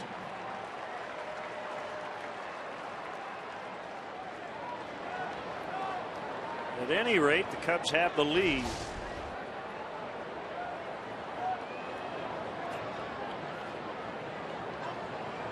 And Castro gets a base hit and an RBI. Give Coy Hill some credit. Had some heads-up base running there. Motoring around from second base, never hesitated. When Derek Lee did hesitate to argue with the umpire, Coy just snuck on down the third base line and scored.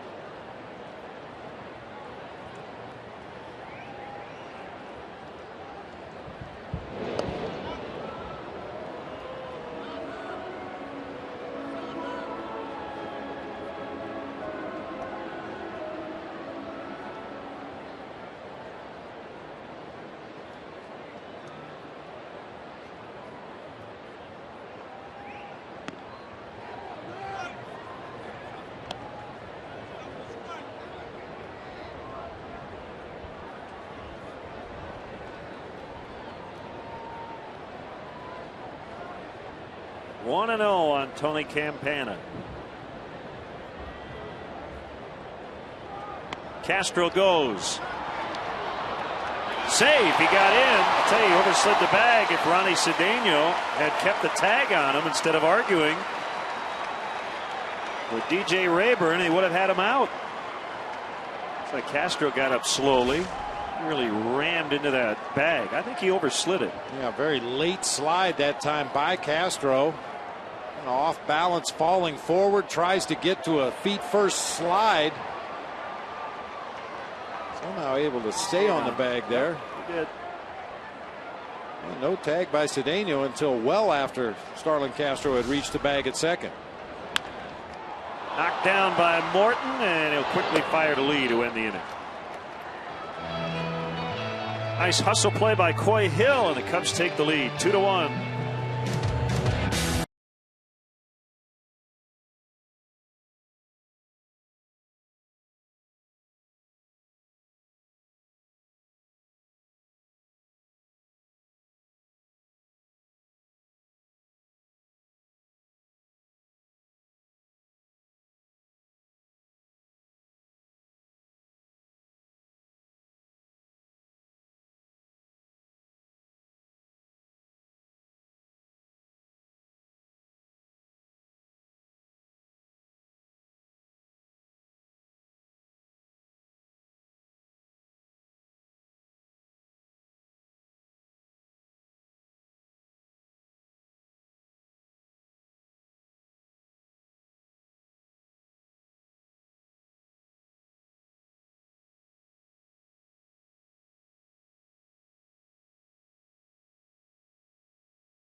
Andy Wells has his first lead today as he looks for his 5th win in a row.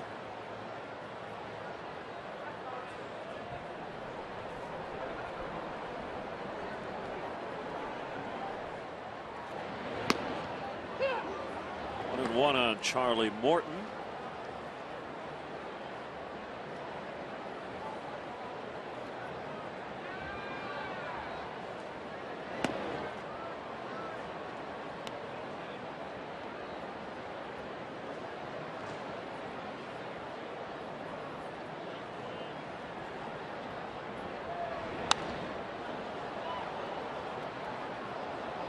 Now 2-2. We had our first cycle of the season.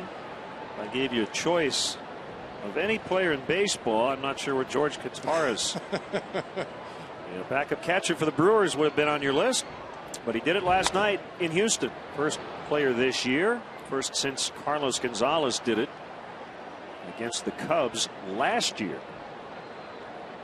Good for George. I love it when those backup catchers do something that we can talk about on the air. An 8-2 Milwaukee win last night in Houston. Castro's going to have time. He gets the out. Hey, Chicagoland viewers, how'd you like to win 5 $5 footlongs from Subway? Just be the 500th texter to text Subway to 97999. Go to WGNTV.com for complete information and rules.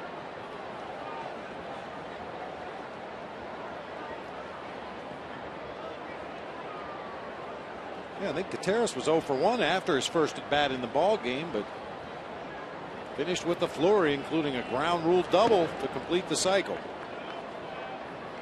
Washington Nationals left-hander Tom Malone hit a home run last night in the first pitch he ever saw. 3-run shot off Dylan G of the Mets.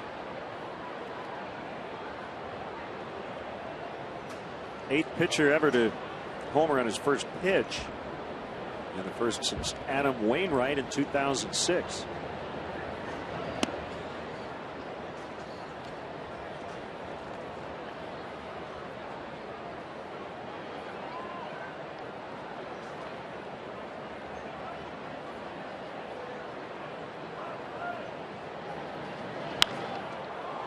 Base hit, Alex Presley. It's 2 for 3.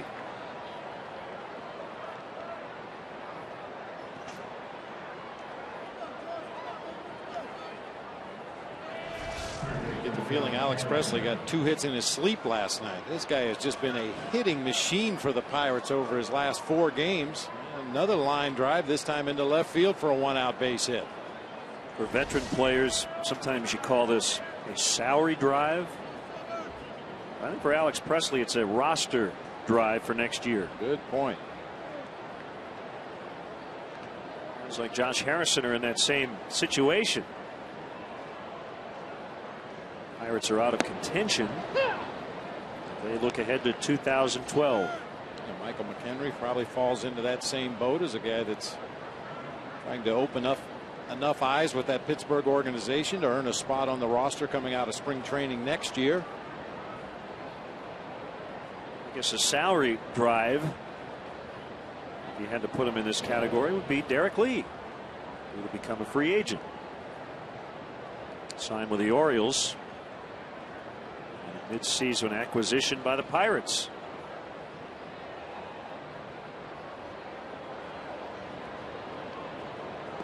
I'll tell you what, you could do a lot worse. I know that they're getting younger, trying to get younger, but to have a veteran guy like him at first base.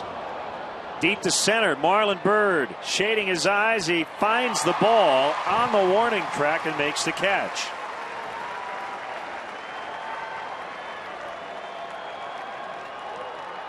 Well, we've seen Marlon do such a great job here at Wrigley Field to play the ball out of the sun, but unfortunately he didn't have the opportunity to do it on this drive.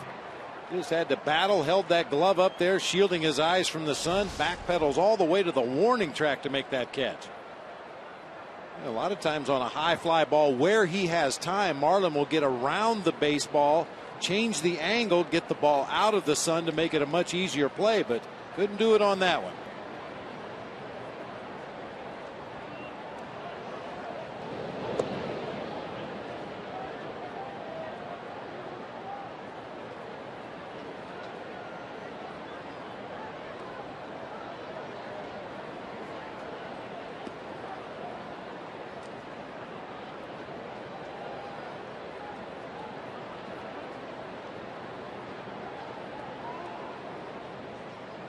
Cubs pitch out. Back on Derek Lee. I think these final 3 weeks or so are kind of a tryout period for both Derek Lee and the Pirates. Do they want him back, and does he want to be in a situation where there's still an up-and-coming team? Or does he want to end up with a contender that's ready to win right now as he gets late in his career? The thing about Derek Lee, I think he's still a productive enough player and certainly a tremendous influence in the clubhouse that he can make that call himself. Sometimes you're a veteran player, as you call it, a salary drive at the end of a lost season, just hoping to get a job for the next season. But I think Derek is going to have some suitors, including the Pittsburgh Pirates. Well, the other thing we should mention, Carlos Pena, due to be a free agent as well, he has already said he wants to stay here if possible. The Cubs, I would guess, would have a strong interest in keeping him, but we talk about free agent first baseman out there like Fielder and Pujols. Well, Pena and Lee are on that list too. Probably not the best year for them to be free agents with those other guys out there, but a couple of really good alternatives, much more affordable alternatives.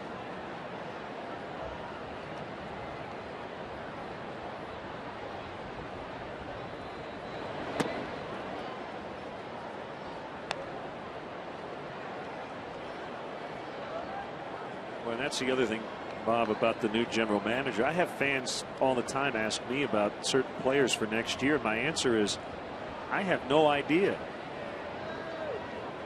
The new GM may come in and he may be the biggest Carlos Pena fan. He may be the biggest Derek Lee fan in the world.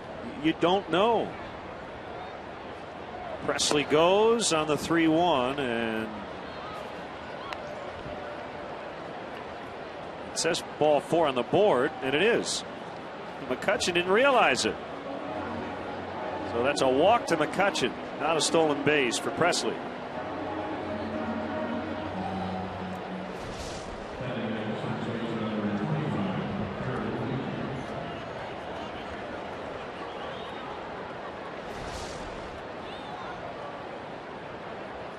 Luis Silverio. Well, they still had another pitch or two here. It's a man that wanted to hit right there. Yeah. Didn't want to take his base on ball 4.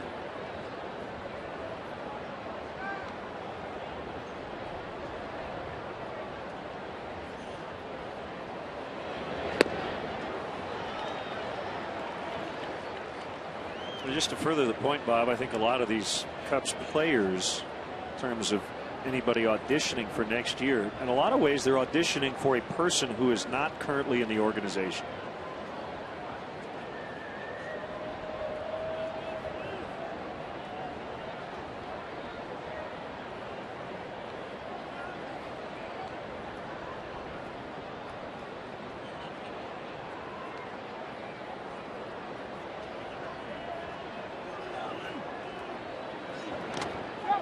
Get away. Coy Hill can't see it. Randy Wells did, fortunately. A wild pitch.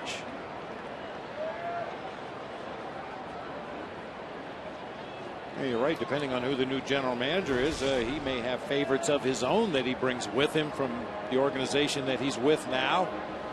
You just never really know what's going to transpire until you get all the appropriate people in place. What direction you're going to take with the team, where you want to spend your money, where you want to try your prospects. A lot of question marks entering this offseason. And I guess the point is that someone coming in with a fresh pair of eyes, looking at this situation, at whatever open position you're trying to fill, I don't think it matters to that person necessarily whether or not that guy was wearing a Cub uniform this season.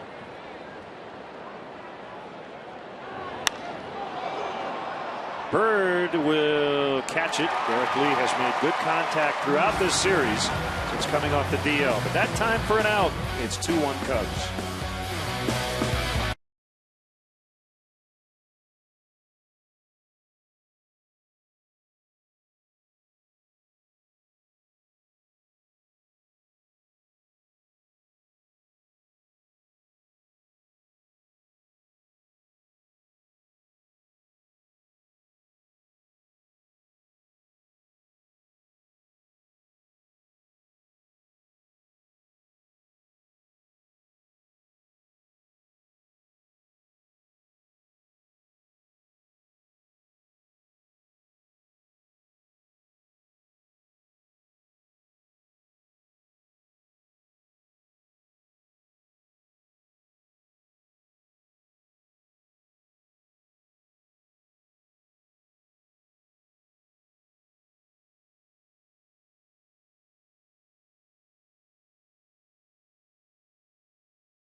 Former Pirate. Oramas Ramirez swings at the first pitch, breaks his bat, and ends up with a base hit.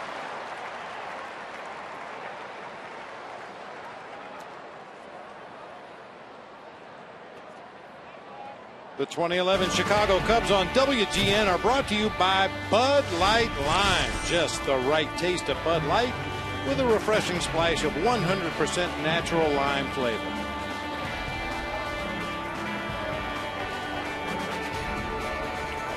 One on, nobody out. I want to send out a happy 9th birthday to Blake Walker of Kickapoo, Illinois.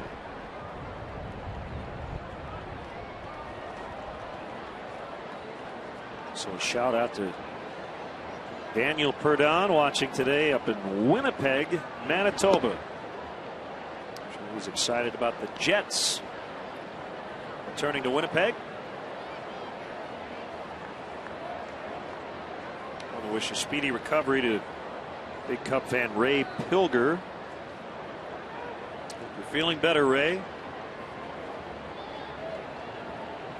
Also got a nice note from Kirk Beveridge, Hannah, Illinois.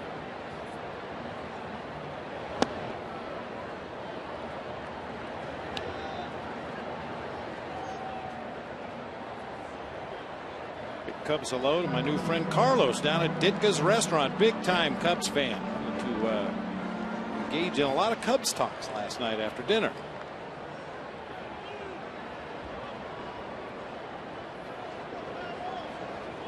Congratulate Mark Johnson and the Boise Hawks in the Northwest League. They clinched a playoff spot with a win over Vancouver yesterday. Johnson in his first year as a big league or a minor league manager, and they'll take on the Tri-City Dust Devils in the East Divisional Series. So they're in the postseason for the first time in 5 years. Third Cub affiliate to make the playoffs as Pena draws the walk.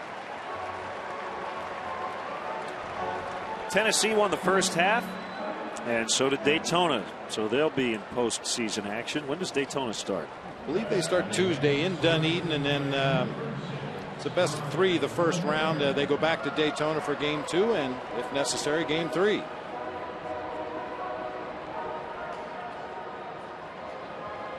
Ray Searage coming out. We're going to see some action in the Pirate bullpen. Hey fans, the Bud Light Bleacher Series provides fans with exciting special promotions in the Bud Light Bleachers, including free t-shirt Mondays, $3 12-ounce draft Bud and Bud Light Tuesdays, and $1 Vienna Beef hot dog Wednesdays. Tuesday's special is also available in select locations in the Seating Bowl. Bleacher tickets for the Red Series are only $20. For more information, visit Cubs.com. Tander Tony Watson will be joined by Jason Grilli.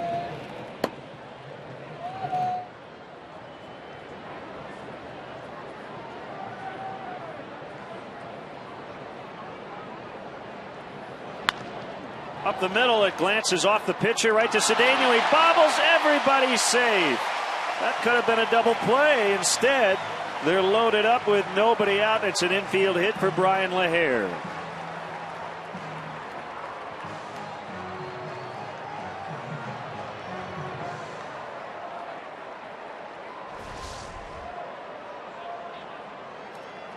And Carlos Pena safe at second. Safe and secure, New York Life.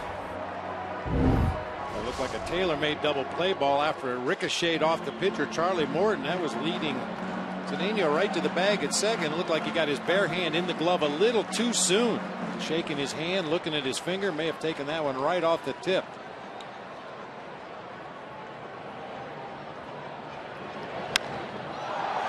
Bird up in the air. This will get Ramirez in as McCutchen trying to get behind the ball. His throw is going to head toward third. And it's a sac fly for Bird. 3-1.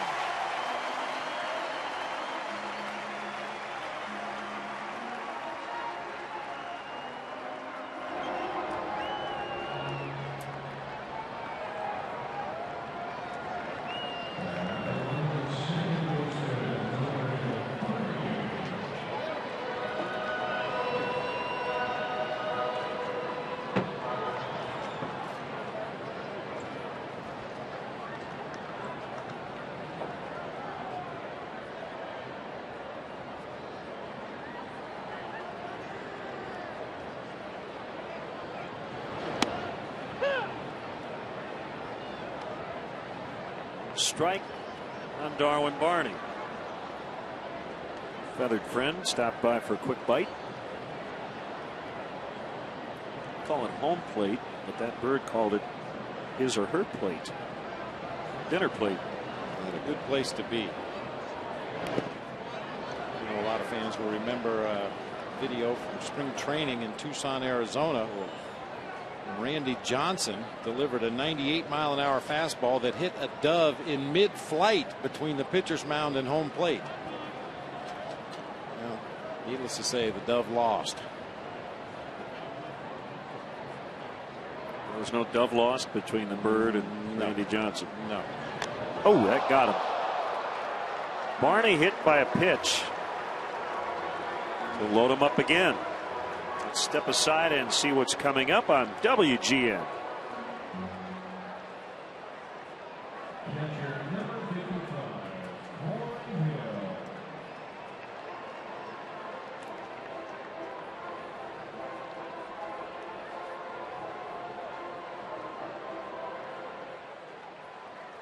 That's it for the starter Morton.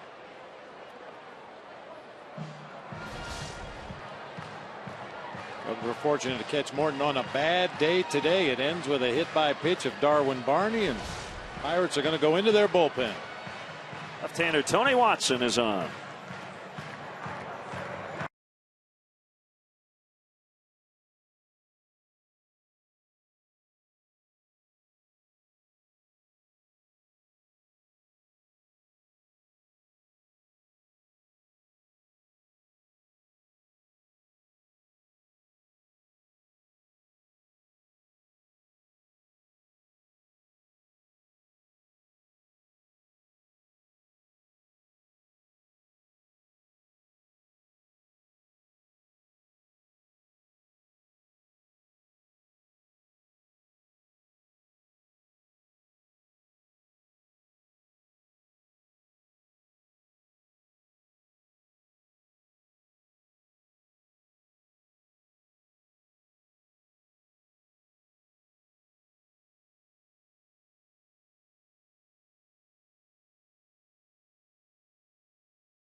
Indiana Chevy dealers for their support of local youth baseball leagues.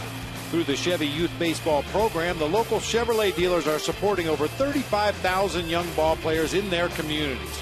From the big leagues to the youth leagues, Chevy is truly the official vehicle of baseball.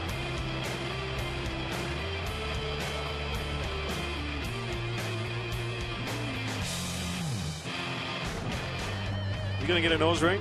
Thinking about it. Yeah. Just a couple of them. Tony Watson facing Coy Hill, who will bat right-handed. Bases loaded, a run in, and only one out. Cubs lead 3-1.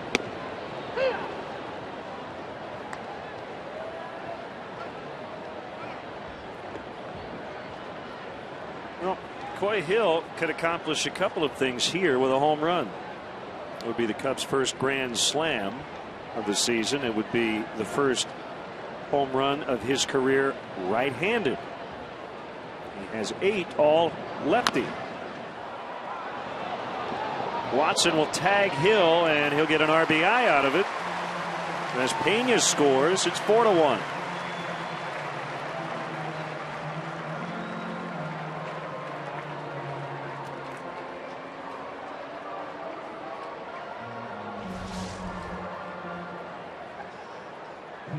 It wasn't pretty, but it'll work. A little jam shot grounder to the right side of the infield. By the time Tony Watson gets to the ball, he only has one play, and that's to tag Coy Hill. But in the meantime, Cubs push across another run.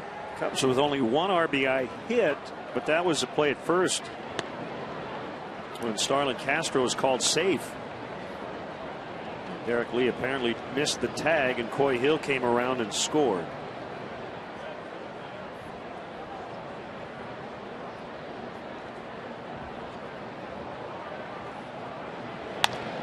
Ground ball to Watson. That'll go 1-3.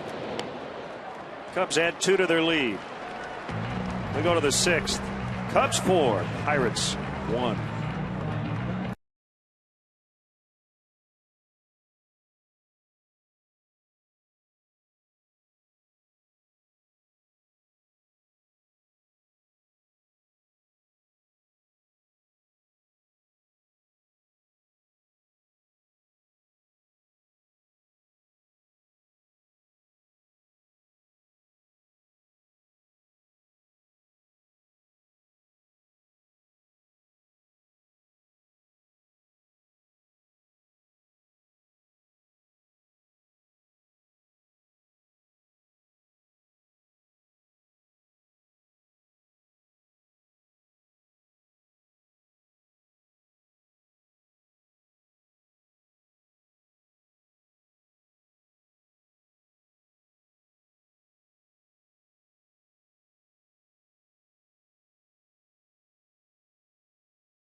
Guests are ready to play. The Wrigley Field experience allows for your group to host an event right here at Wrigley Field on non-game days. Event packages include batting practice, softball games, and much more. For more details, including 2012 dates and pricing, please call 773-404-4161 or visit Cubs.com/premier.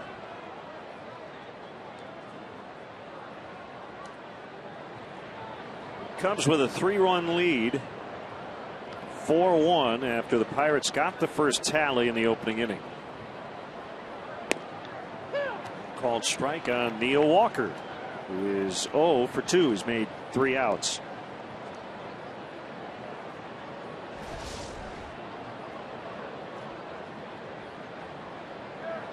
Bottom of the kneecaps. We'll take that. A sinker baller always wants to get that call.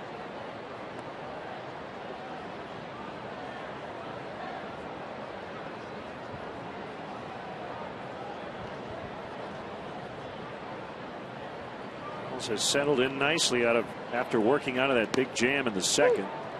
Change-up strike.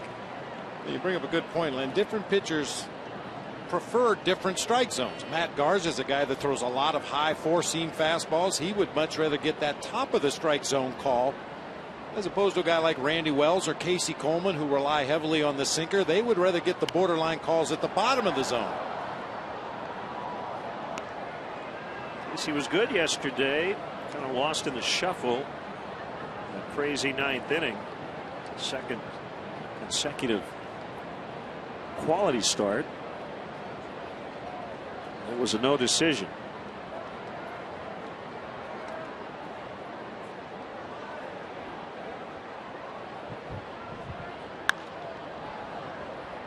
This is Darwin Barney. That's the first out.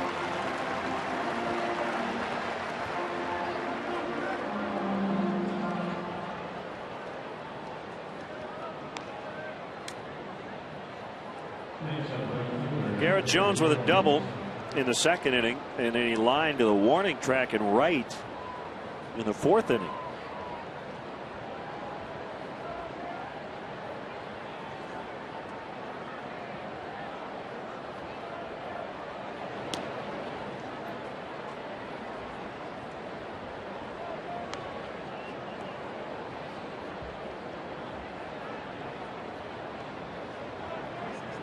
is starting to kick up a little bit. Still out of the northwest, left to right.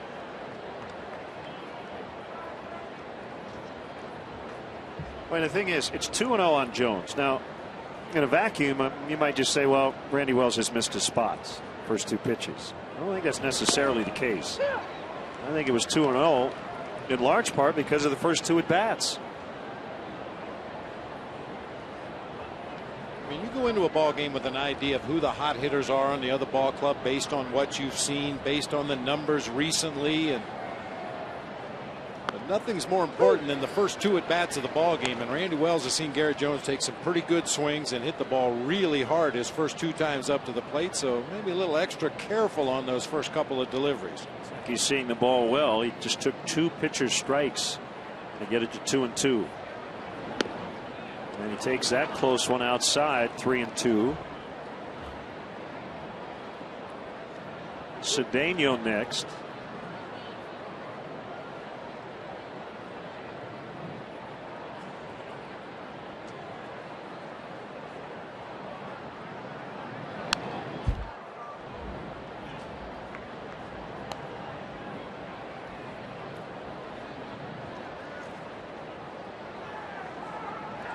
Cedeno once again trying to cheat up there as close to an angle behind home plate as he possibly can, maybe to better see Randy Wells' deliveries before he takes his at bat.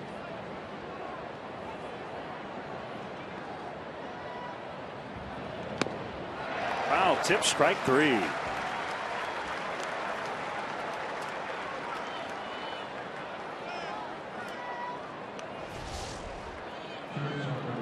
With the slider on the 3-2 count to the backside of the plate. There Jones geared for fastball, just didn't get to that pitch. Just for another quick inning here for Randy Wells, get his team back up to the plate.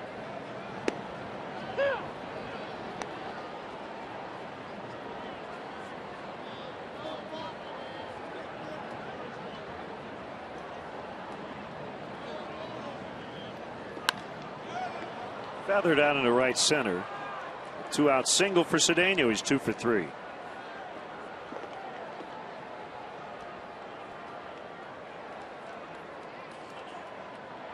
Double-barreled action in that Cubs bullpen right now. Jeff Samardzija joined by James Russell as we head down to the bottom of the Pirates batting order. Number 8 hitter Michael McHenry at the plate, and we'll see a pinch hitter in that pitcher spot should we get down that far. I'll tell you, Samardzija and Russell are connected at the hip. Where one goes, the other goes in the Cubs clubhouse. They head together out to the bullpen before the game. Their hair is about the same length at the moment. And many times they pitch 1-2 or 2-1 depending on the opposing hitters in the lineup, whether it's a righty or a lefty. They've done a really nice job leading up to Sean Marshall, Kerry Wood, and Carlos Marmol this year.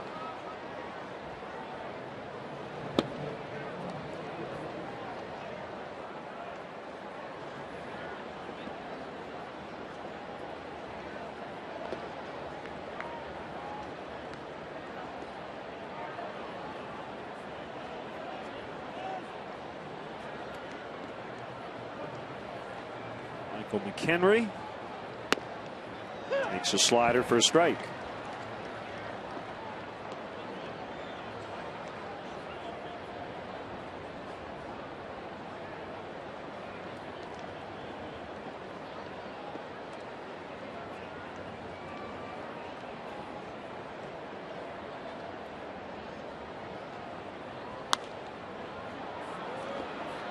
We'll push this one even more foul.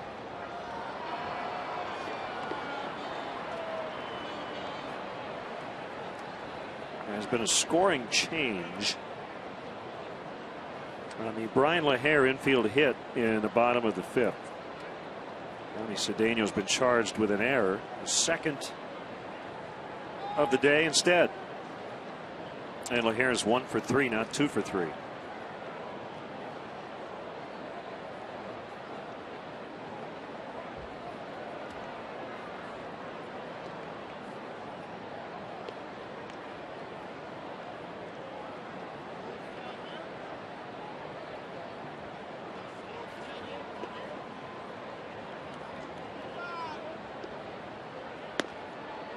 1-2.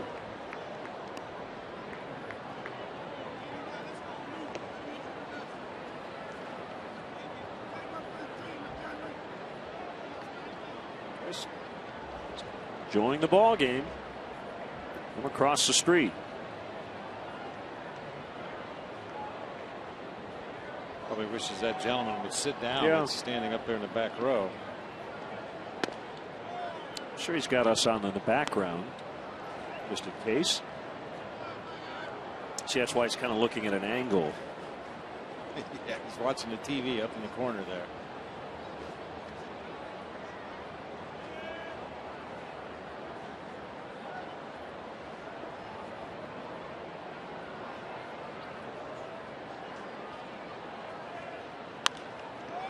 At the end of the bat, and Campana will have an easy play in right. 2-out single, no runs. Cubs leading 4-1.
Pirates in the first inning got the lead but have not scored since. Brian LaHare 1 for 3 in his Cubs debut. Visit your local Honda dealer today to test drive the 2011 Honda Cross Tour, available with 4-wheel drive.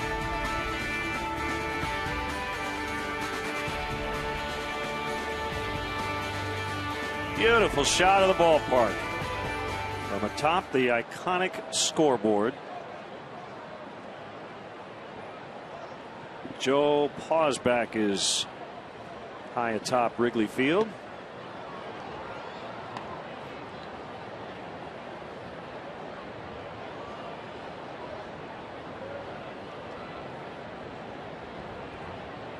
Castro 2 for 3 with an RBI and a stolen base.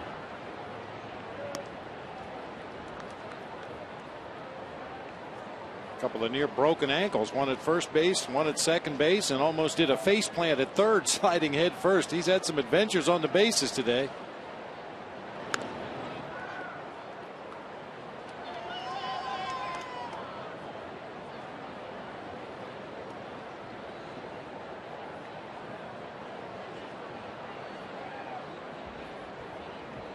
Watson is one of those lefties that's actually more effective against right-handed hitters, which usually tells you he's got a pretty good straight changeup.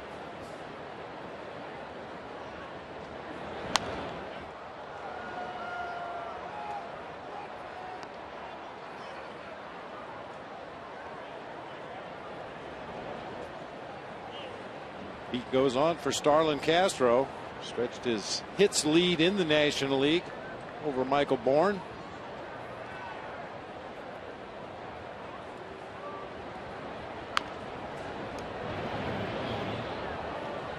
Tony Watson, born in Sioux City, Iowa. Went to the University of Nebraska. You see the splits for Tony Watson. Righties have hit for more power against him, but lefties hitting for a much higher average.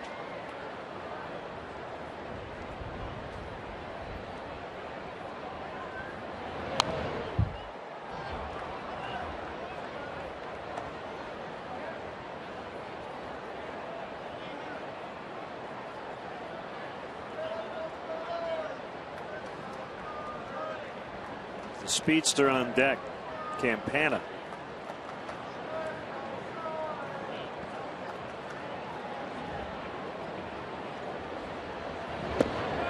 And a swing and a miss, he got him.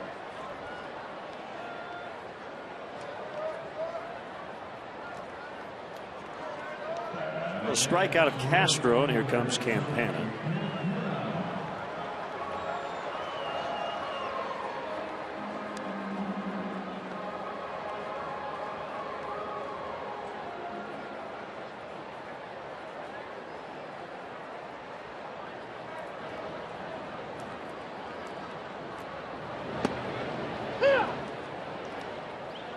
This is only the 21st at bat of the season for Tony Campana against a left-handed pitcher. He's faced a righty 93 times. Sometimes when a left-handed hitter doesn't see a lot of left-handed pitching, especially a guy who has the bunt as an arsenal in his offense. You'll see him try to bunt for a base hit, but Tony quickly falls behind 0-2, taking the bunt out of play here.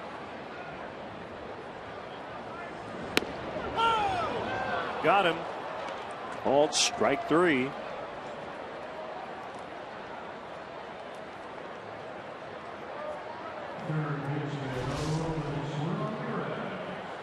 can see McHenry wanted it up. Watson throws it right down to shoot for a called strike 3. Tony just couldn't get the bat off his shoulder that time against the lefty.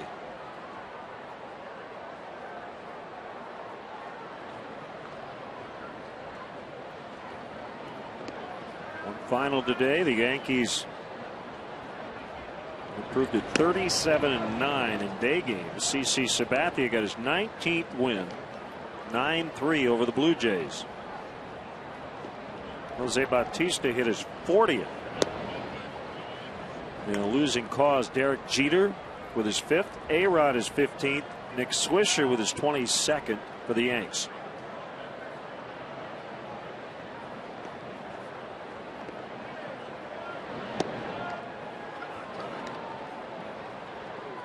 So Bautista the first of 40.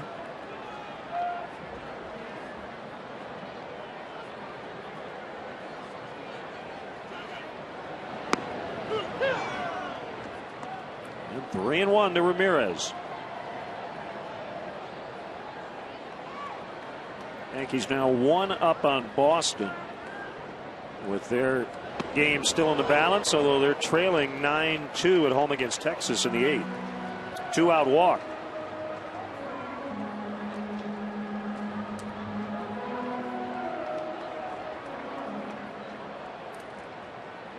And now Carlos Pena, including today, he's reached twice, has been on base 16 times over his last 5 games. A lot of walks here lately, and that stretch includes 2 home runs.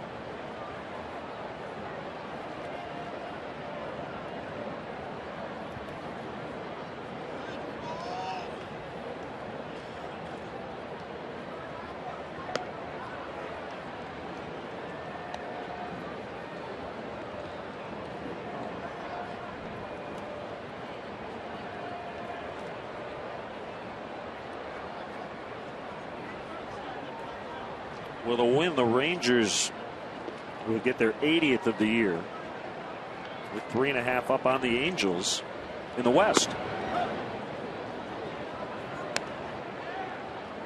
Angels leading at home 2-1 over the Twins in the 5th.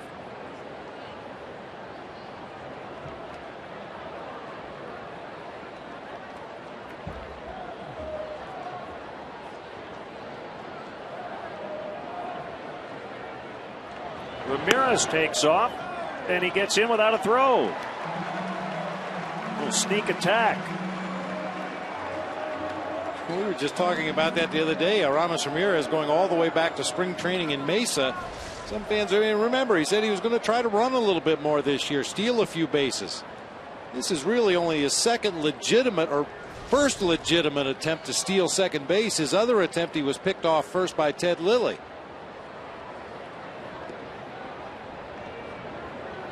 '16th of his career. Pena walks again. Third time today.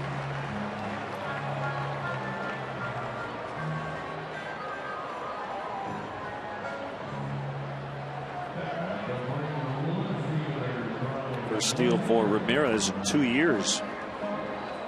Caught everybody by surprise. Watson certainly was not expecting it on the mound, and Michael McHenry didn't even come out of his crouch. He caught the pitch and framed it, tried to get the call from the home plate umpire as Ramirez is running to second base.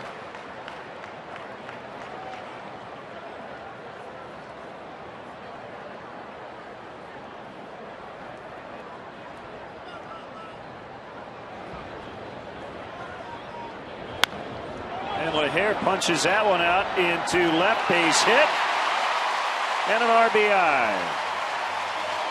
A blue base hit for Brian LaHare, his second of the day, gets his first RBI, 5-1.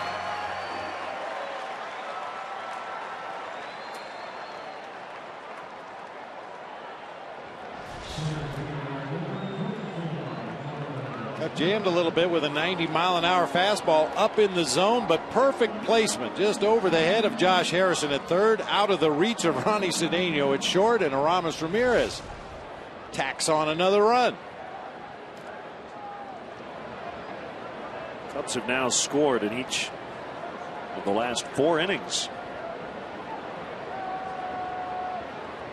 They're missing some opportunities in the first 2.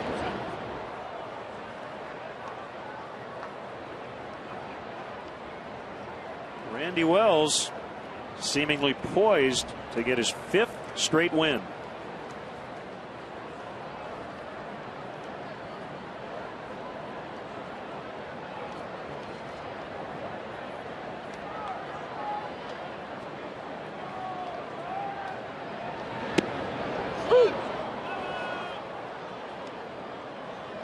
Just watching the way this inning has unfolded, it almost looks like an effort at inning management by Tony Watson that got out of hand. He got the quick first out, striking out Castro. Then he punched out the left-handed hitting Tony Campana. Pitched very carefully and pitched around Aramis Ramirez to walk him. I'm sure thinking he's got back-to-back lefties coming up. I'll be able to get out of this inning safely. But then Carlos Pena drew the walk. Brian LaHare with the floater, and the Cubs are on the board.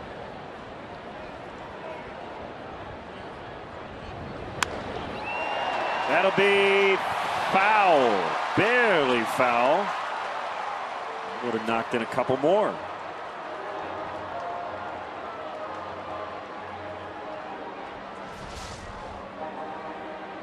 This got a little too far out in front and around that pitch. A lot of hook as that ball went down the third base line, and about 6 inches to the wrong side of the foul line that time.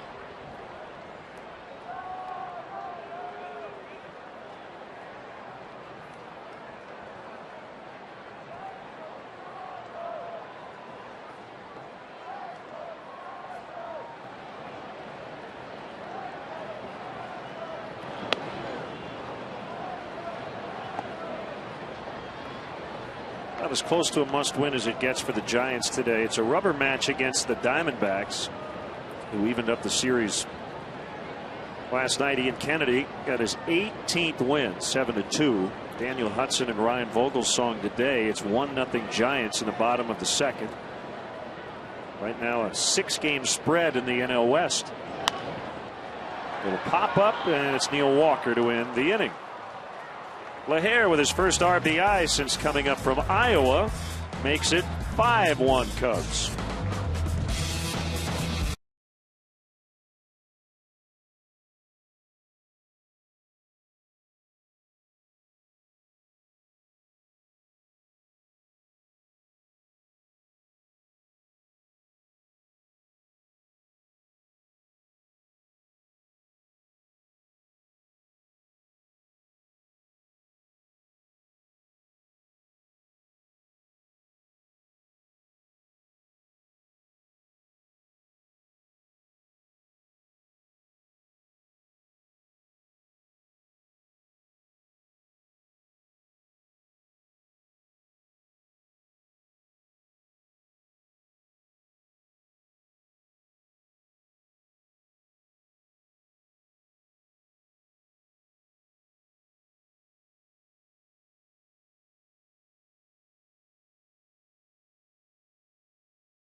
song. Stormy weather, we're together. And when I'm by myself, that's when I think of no one else. Why don't you keep to your own, baby? Why don't you keep to your own? And when I stay out late, I sing to myself, you're not so great. Why don't you keep to your own, baby? It's the Sheepdogs with How Late, How Long. Our Bud fan cam. Great times are waiting. Grab some buds. Pedro Siriaco was announced. And Mike Quaddy going to make a double switch. Nice hand for Randy Wells. To qualify for his 5th straight win. We'll be back.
Hit 9th.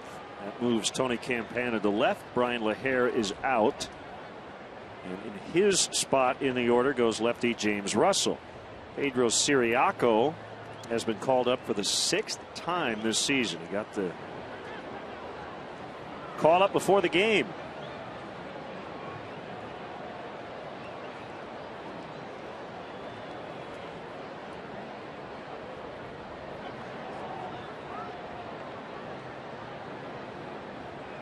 Slight delay there as Marlon Byrd was looking into the Cubs dugout.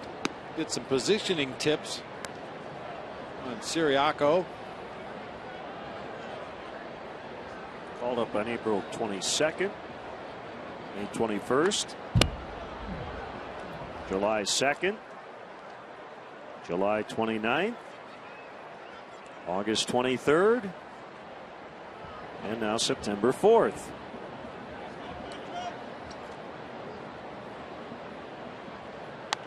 What the major league record is for call-ups. 6 is a lot. That's 1 a month during the baseball season.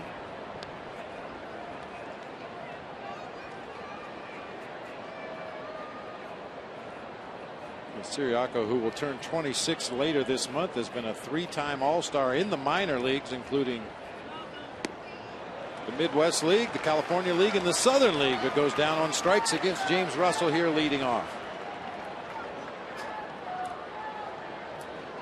Samardzija is up in the Cubs pen. By the way, they have asked us to conduct the 7th inning stretch today. Normally we give the Wrigleyville residents a little more warning so they can hide their pets, plug their ears.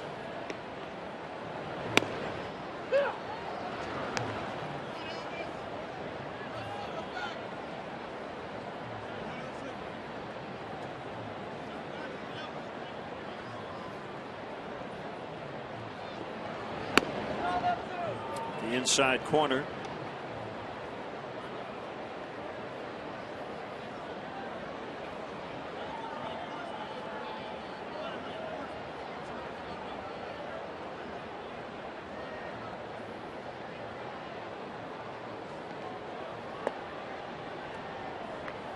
Two and one. Well, we need to next figure out who canceled today.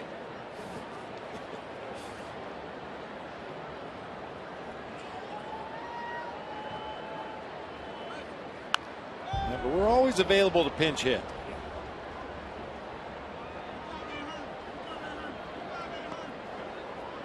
We don't usually get the starting nod very often, but they know we're on the bench ready.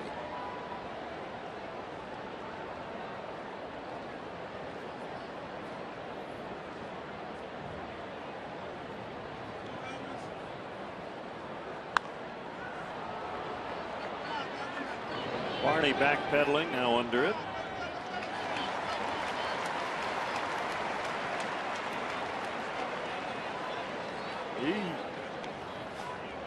Wow. Ozzie, I hope you're belted in up there.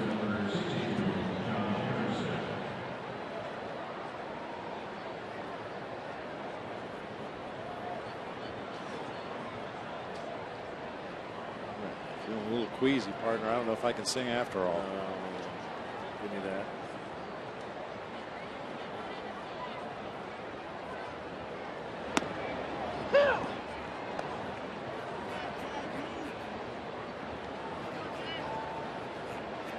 You know, speaking of the stretch, we had John Lovitz here yesterday. Nora Dunn and who was her partner? They did the whole bit where they would go one song into the next. They always ended up with clang, clang, clang with the trolley. We should try that one of these days. At the old ball game, clang, clang, clang with the trolley. Jan Hooks. Yeah, there you go. Nora Dunn and Jan Hooks. Well, we would clear this ballpark out in a hurry if we did that. We're looking forward to it as always. Pop up. It's Carlos Pena. Here we go, partner. Today's guest conductors for Take Me Out to the Ball Game, Cubs TV broadcasters Len Casper and Bob Brenly. All right. You know what to do. Sing it loud. Make Harry proud. A one. A two. A three. Take me out to the ball game. Take me out with the crowd.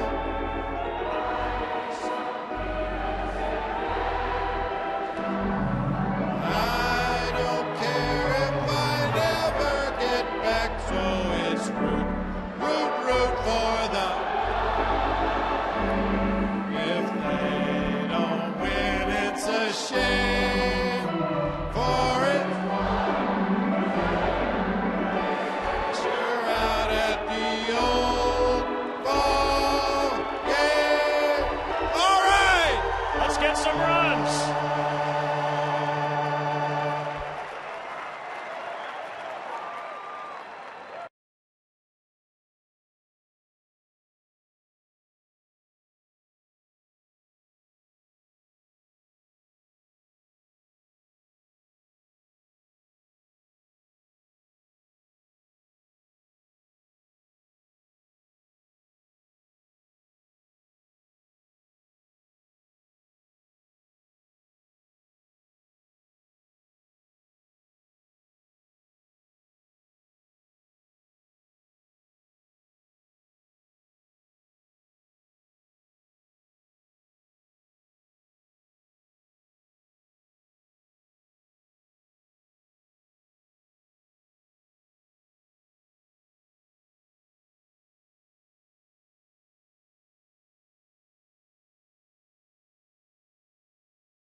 It's fun to sing the stretch. Oh, it sure nice is. Job. Partner, especially with a big crowd like today. The Cubs are winning a ball game. Couldn't be better. It wasn't planned, but we were kind of in unison in the 1, 2, 3. It was good. Go left field, center, right. Yeah. It's Daniel McCutcheon. Struggled yesterday.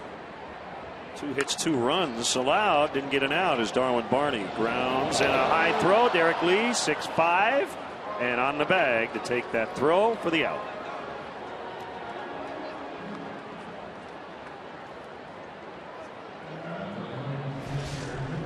Josh Harrison has shown some quick hands down there at third base in this series. He made some really nice plays on hot smashes. Very nearly threw this one away, though. Derek Lee's basketball background came into play right there as he's able to stretch out, keep the foot on the bag, and hit Darwin Barney.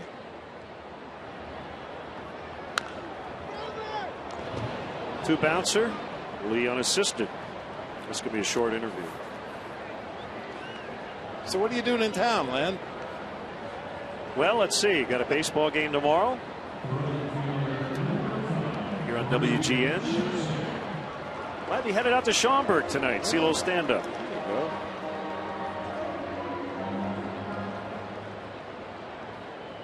You know, it's neat, and we get to experience this every day, especially when you're standing there with the microphones. Everybody in the ballpark is looking at us, waiting to start the song.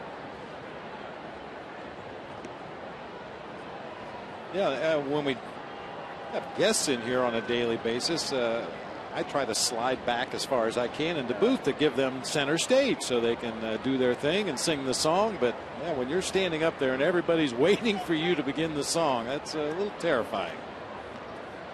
And we know the song like the back of our hand, but not every guest does. And even if they do, sometimes the nerves get in the way.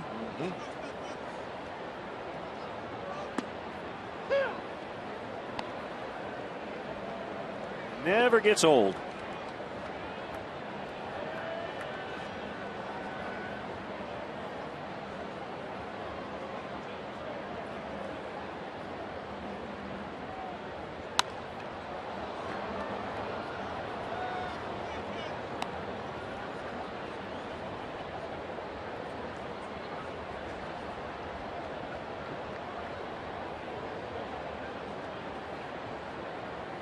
Job by James Russell. A 1-2-3 top of this inning.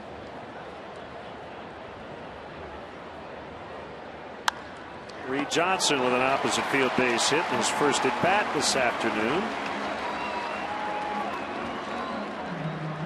Push Reed's batting average up over 330 for the season. We started to talk about it yesterday with Reed, but then he quickly put the ball in play. Given his role with this ball club and the sporadic playing time, he's had some injuries that he's had to play throughout the course of this season, but this might be one of his better offensive years. He has really been consistent from the beginning of the season up until that most recent base hit.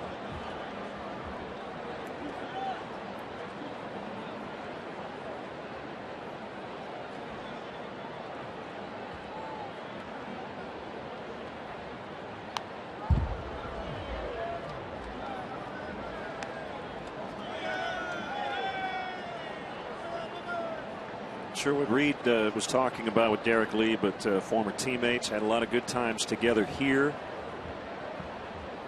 with the Cubs. Reed Johnson back for his second go around, but two veterans who've been around for a while. Almost looked like Reed was saying fastball. I wonder if Derek asked him what was the pitch. You know, veterans like that, they don't give away too many secrets, but just a casual conversation at first.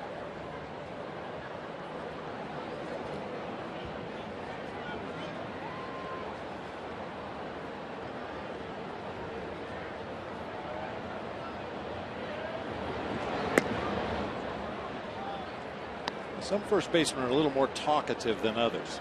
Think back to the mayor of Cincinnati, Sean Casey. Well, he used to talk guys' ears off down there at first base. John Kruk was that way when he played for the Phillies and the Padres. But as you mentioned, because of their past relationship as teammates, that's probably a little more in-depth conversation than you usually get at first base.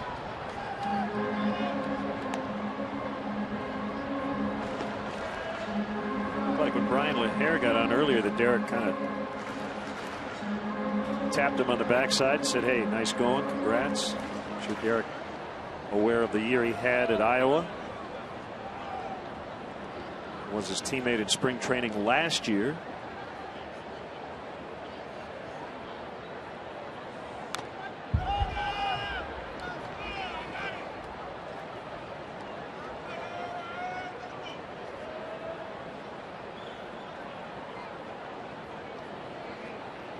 As close as you may be as a base runner and an opposing first baseman, the one thing that conversation will lack is eye contact. Reed's got to keep his eye on the ball, make sure he knows what the pitcher's doing. As the pitch is delivered, you got to pick it up through the hitting zone, see if it's put into play. Does the catcher have the ball? You go back to the bag. You have to immediately pick up your third base coach. So they may be talking to each other, but they're probably not looking at each other.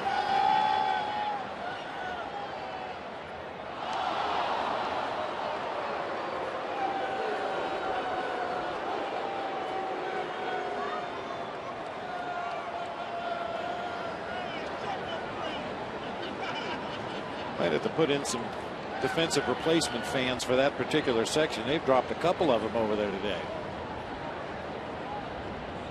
Bring some fans in from the bleachers and put them in the front row right there. Late inning defensive replacement.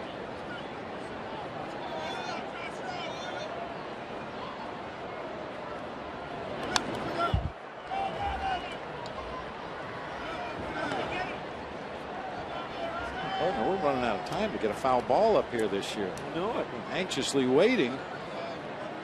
Haven't even had too many close calls. We've had one in the booth in 7 years. And you caught it.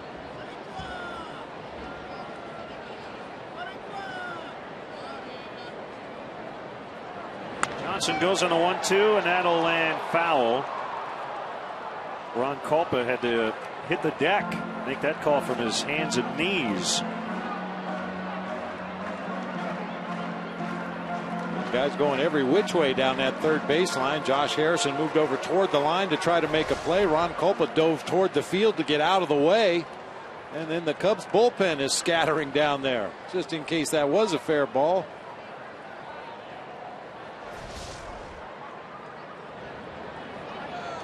Andy Lane and Edgar Tovar in the background.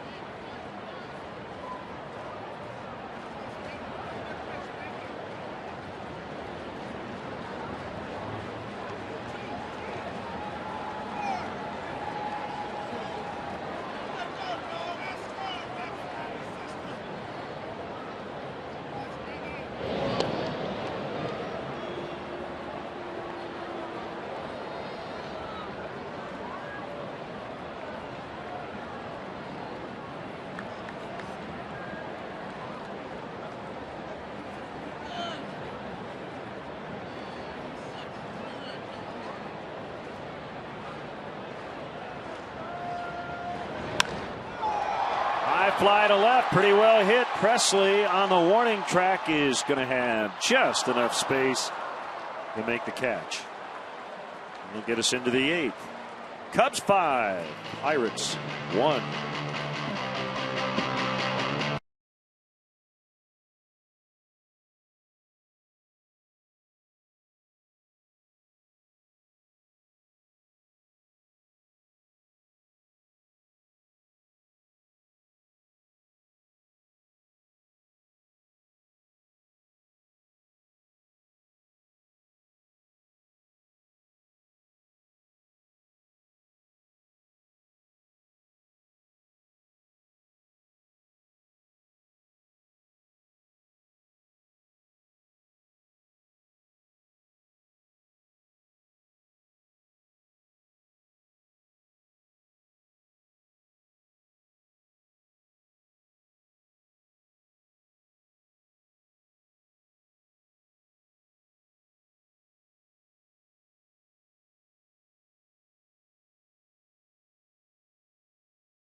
Chicago time, the 46th annual MDA Labor Day Telethon. So that is within the hour here on WGN. Right-hander Jeff Samardzija is on for the Cubs here in the 8th, leading 5-1.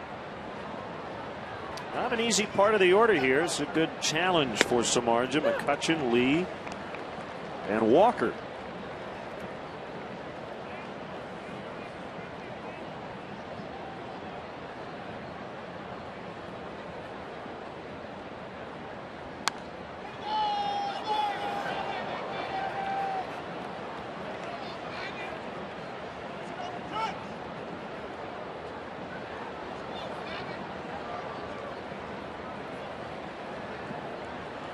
We'll be back with you tomorrow on Labor Day at 1 o'clock as the Reds come in to start a 3-game series. Day, night, night, as opposed to night, night, day. Montrell Willis has actually been pretty good. He has, I think, 8 quality starts out of 10, but without a win. McCutchen strikes out.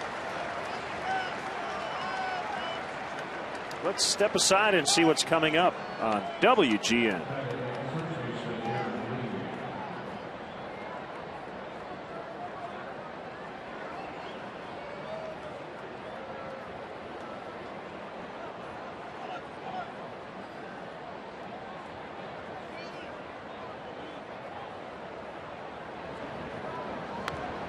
Low to Derek Lee.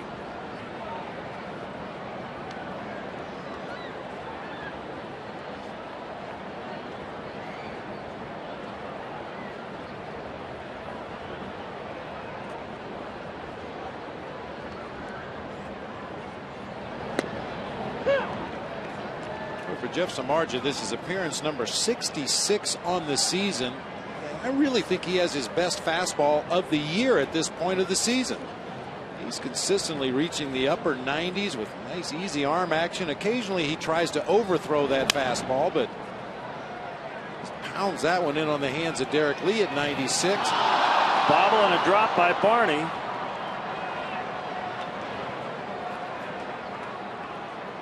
And it's a base hit for Lee. That's his 3rd today.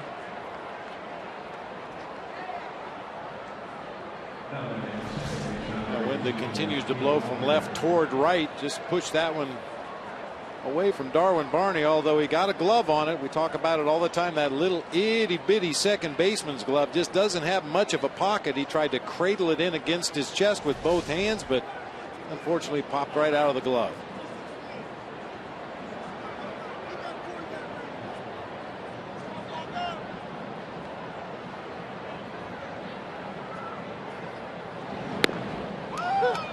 That's easy gas at 97. Hot gun or not, ball is really jumping out of his hand.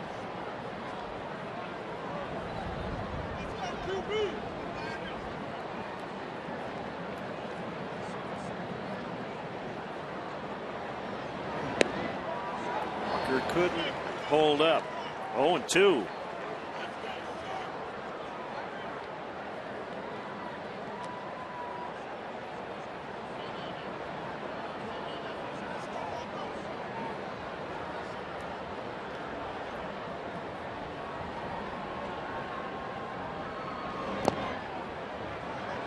Takes off, and he's in on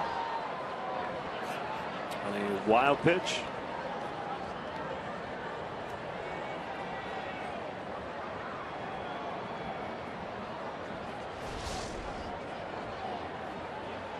Like one of the pitches that Samardzija tried to overthrow right there, just spiked that fastball off of the plate. Kind of skipped on Coy Hill, only able to knock it down. It got behind him far enough to allow Derek Lee to advance into scoring position with 1 out here in the inning.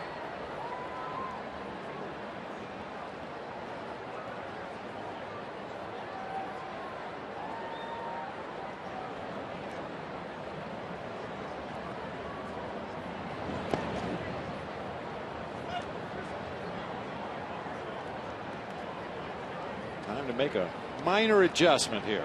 Bouncing a lot of pitches up there on home plate or right in front of home plate.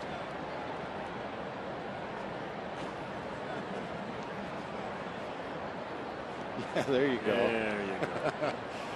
Little buffer zone. Rearrange the seating of assignments.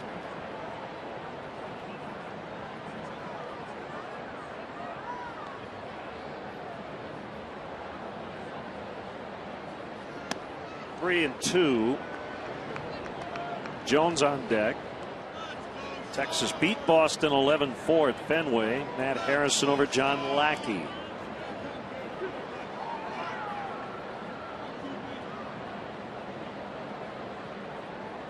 Tampa Bay 8, Baltimore 1 a final. Jeremy Hellickson went the distance for his 12th win. And a deep drive, Marlon Byrd tracking, and it's gone. A home run. Neil Walker halves the lead. It's now 5-3.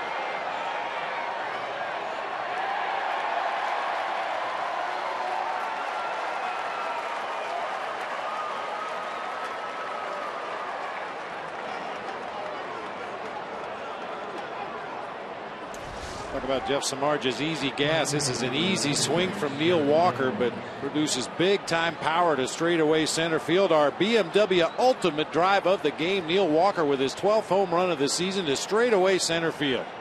Brought to you by your Chicagoland and Northwest Indiana BMW dealers. BMW, the ultimate driving machine.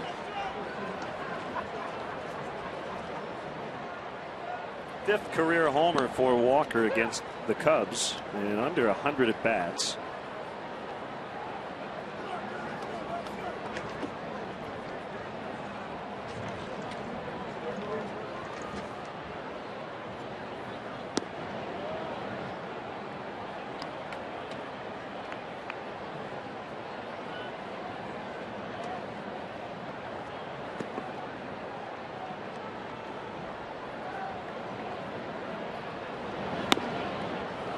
One and two.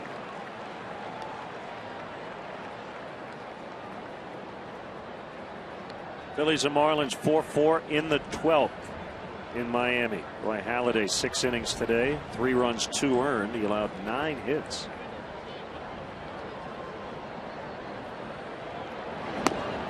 Swing and a miss. 2 outs here in the 8th.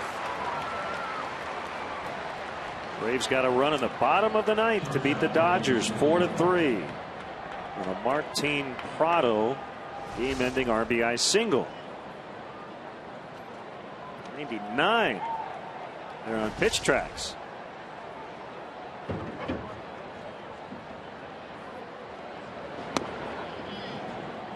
Milwaukee won again 4-0. A shutout at Houston. Sean Markham's now 12-5. Ryan Braun and Jonathan Lucroy hit home runs for the Brewers.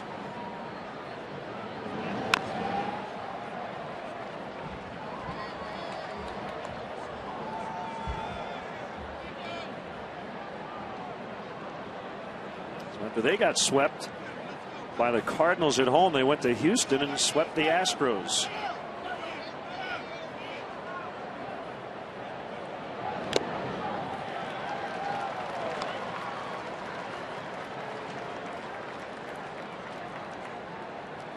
Reds and Cards 2-2 in the bottom of the 9th in St. Louis.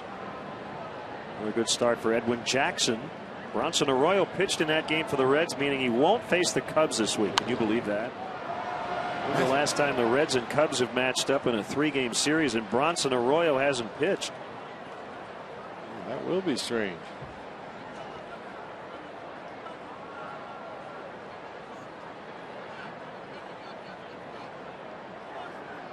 Hopefully we'll still get a text from Glendon Rush in that series. 1-2. He struck him out. Well, the good, 3 strikeouts. The bad, a 2-run homer by Walker. It's now 5-3 in the middle of the 8th.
Phone, iPad, Android, or BlackBerry. Get live audio, pitch-by-pitch tracking, video highlights, and more. Text at BAT to 31826 or visit Cubs.com for details. Daniel McCutchen warmed up for the 8th, but it will not be McCutchen to face Tony Campana. Jose Veras, a right-hander, is coming in. We'll be back.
A career high for him. So Veras in the first game of this series pitched a 1-2-3 8th inning, struck out Starlin Castro, Reed Johnson, and got Aramis Ramirez to pop up to first base.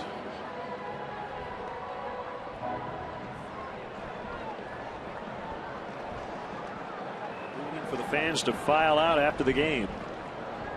We're in the bottom of the 8th. Cubs leading 5-3, and it looks like Sean Marshall will get the save chance in the 9th. Long, tough day for Carlos Marmol yesterday. Mike Quaddy's not making a closer change, but it looks like today he's going to let Marshall get the opportunity.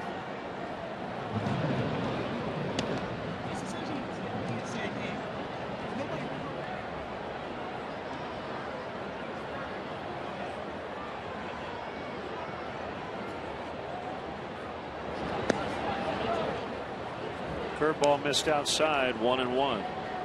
Veras likes that curveball. Has a good fastball in the mid-90s, but relies heavily upon that breaking pitch. Also throws a straight changeup.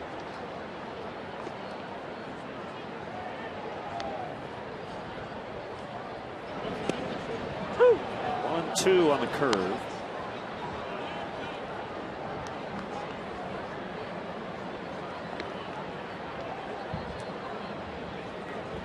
Bucco fans in enemy territory in the bleachers. Looks like everybody's well behaved out there.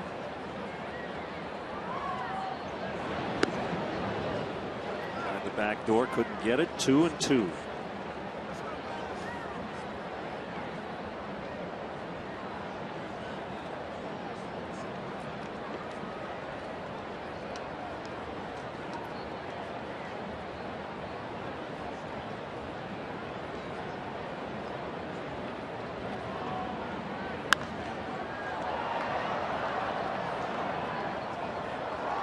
Love to see Tony Campana get on base one more time.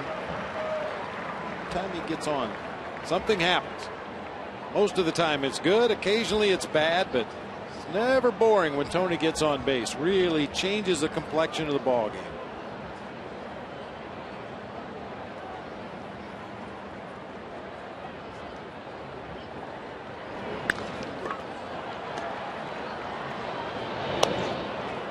Messing around for Ronnie Cedeno. He's faced Campana enough to know you got to get rid of it quickly. One away.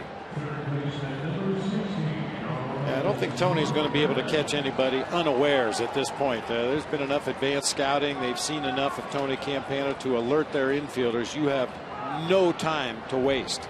Get the ball, get rid of it quickly, and make sure it's on line, or he will leg it out.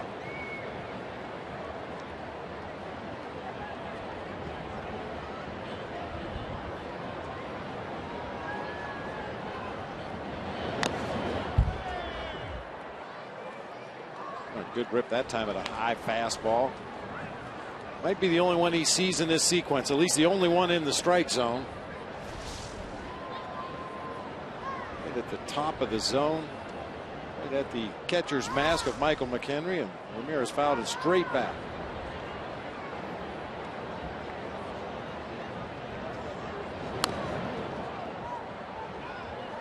They've gone to the 13th in Florida. Charlie Manuel, Jack McKeon are happy they have some reinforcements here in September for their bullpens. That, by the way, I think is the best argument for keeping the September expanded rosters where they are.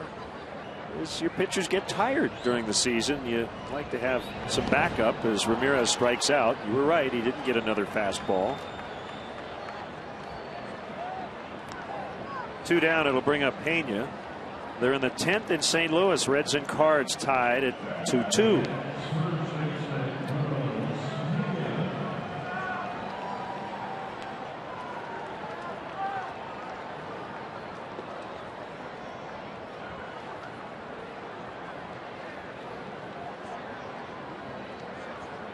Mets beat Washington 6-3 in D.C. Ryota Igarashi got the win over Livan Hernandez. I think that's Livan's last start. I think they're going to shut him down to give some of the younger starters some innings, including Steven Strasburg, yep, who's scheduled to start Tuesday, I believe.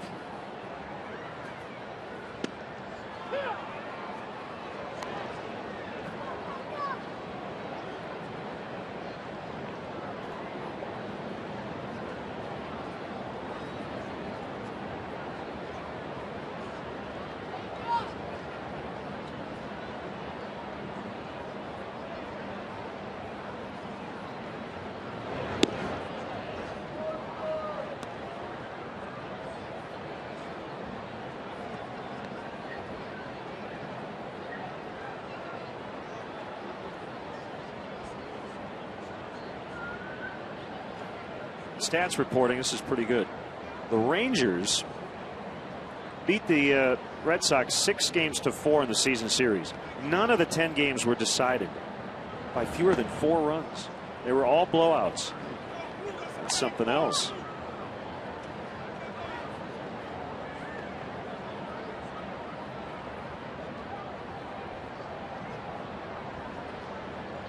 They've got 10 games. Those two very good teams would play a couple of close ones.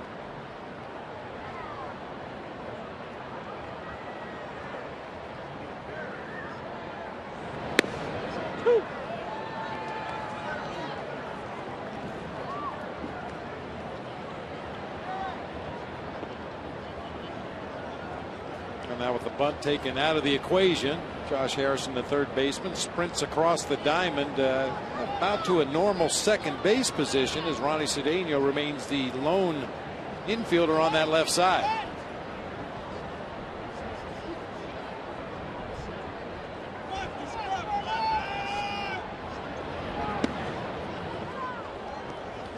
Three and two.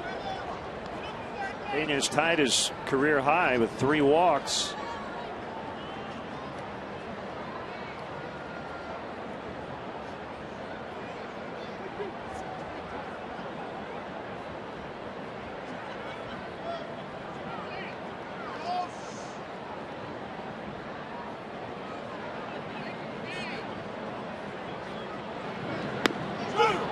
Just outside, and he's walked 4 times today. He's well on his way to 100 walks, 87 on the year. Good take that time. Breaking ball that never did get back to the outside corner. Had a real good look at it, even though he's standing in the shadows there at home plate. Pitcher is standing fully in the sunshine. The shadow cuts across about halfway between the mound and home plate. His career high in walks, 103 with Tampa Bay in 2007. 87 in 09, 2010, and already here in 11 with a few weeks to play. Blake DeWitt off the bench, batting for Samardzija.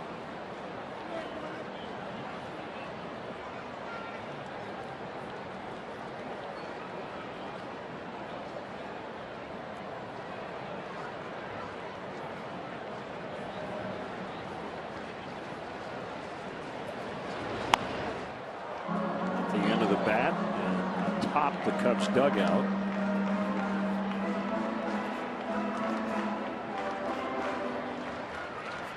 He's playing the closer for today. And again, Marmol's not losing his full-time job, just getting the day off this afternoon.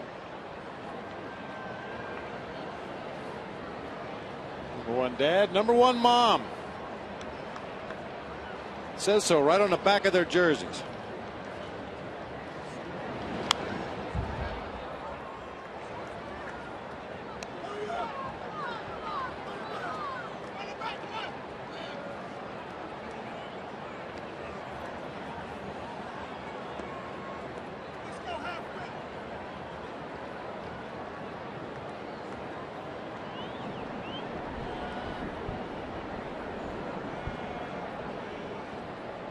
One and two on a pinch hitter, DeWitt. Veras with a pitch in the dirt. Really make a concerted effort just to keep the ball away from Blake DeWitt in this situation. The wind continues to blow from left toward right. Figure to help a fly ball hit to right center, right field, or down the line in right. So Veras just trying to stay away from the left-handed hitting Blake DeWitt.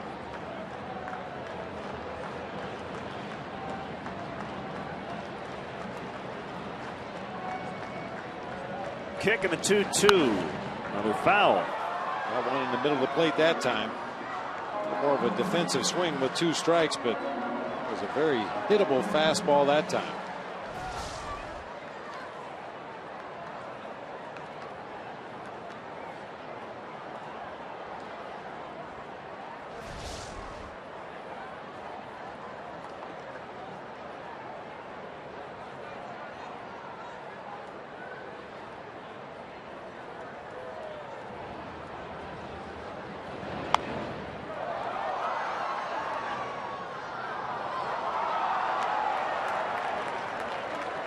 Fans down the third base line walking home with a late afternoon souvenir courtesy Blake DeWitt. That's why.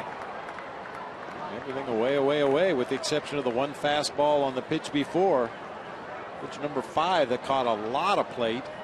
Everything else away or down.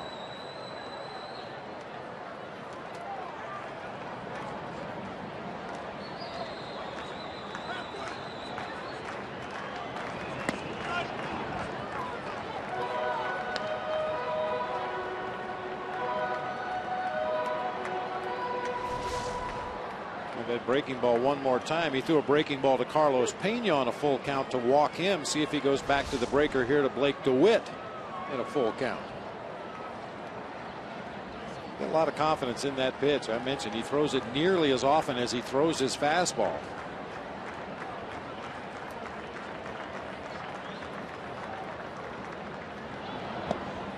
All four.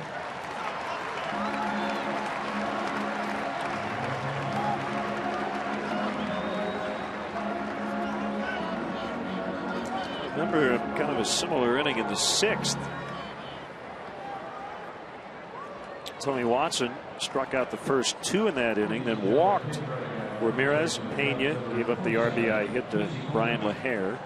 Casey Coleman running for Blake DeWitt. We mentioned kind of a bulky hamstring.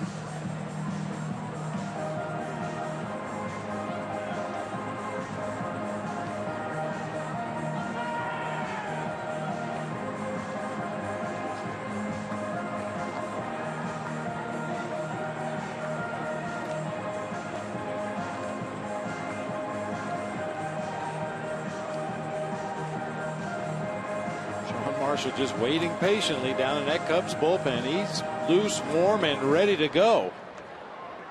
I'm sure he's hoping his team tacks on another run or two here in the bottom half of the 8th inning.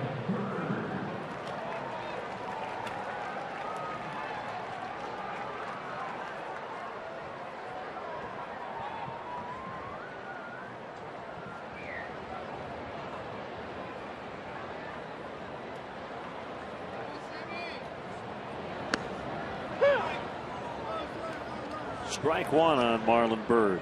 A walk, a stolen base, a sac fly. 0 for 2 officially.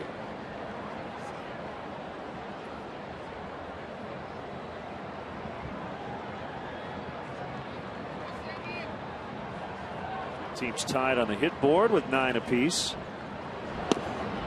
1 home run in the game that belongs to Neil Walker, who connected off Jeff Samardzija in the top of this 8th inning.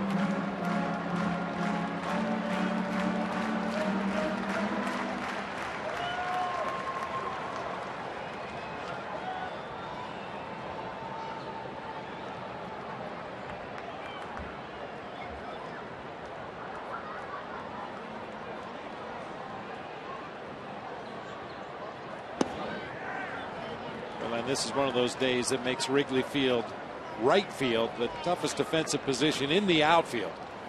At that bright sunshine right now, the wind really whipping across from left to right. It's going to push everything over toward that foul line if it's hit directly at the right fielder, and then you're going to have to battle the sun.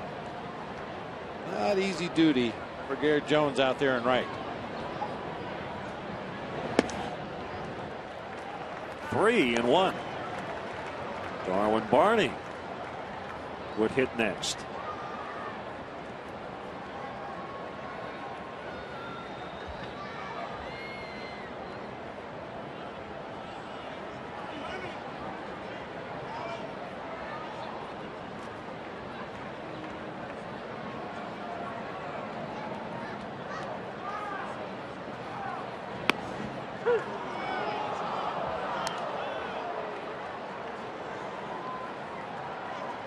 So frustrating for a hitter when you're facing a guy that's scatter armed. He's spraying them all over the place. You get to a 3-1 count and he just absolutely paints the outside corner for a strike.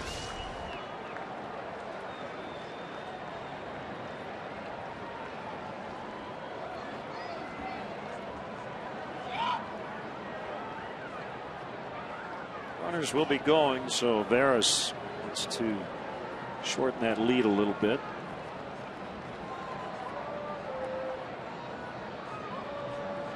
Nobody even close to Carlos Pena or the bag at second defensively.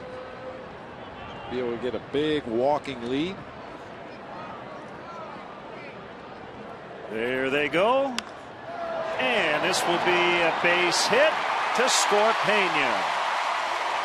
Marlon Byrd with his second RBI today. It's 6-3.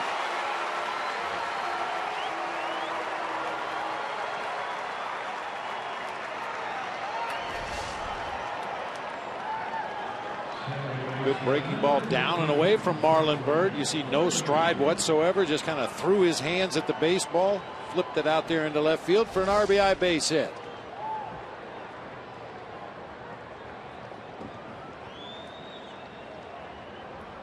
Coleman advanced to third.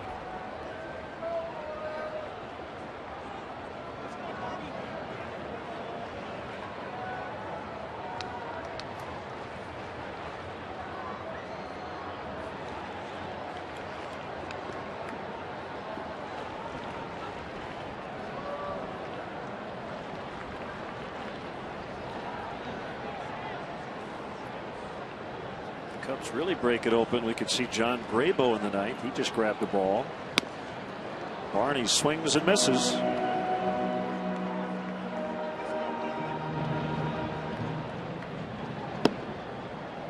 Something I hate most about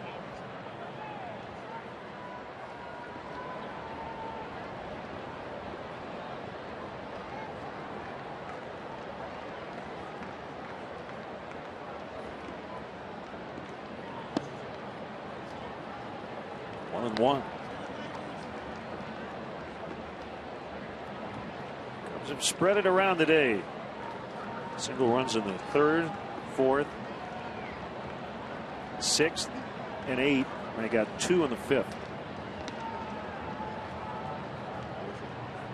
They've left at least 1 on in every inning, but they've had a lot of base runners.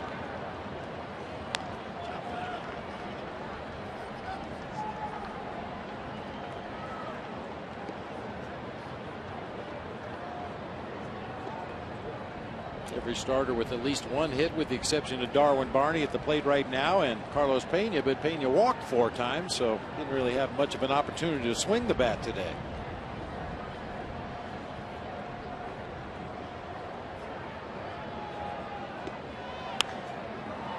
He pops it up.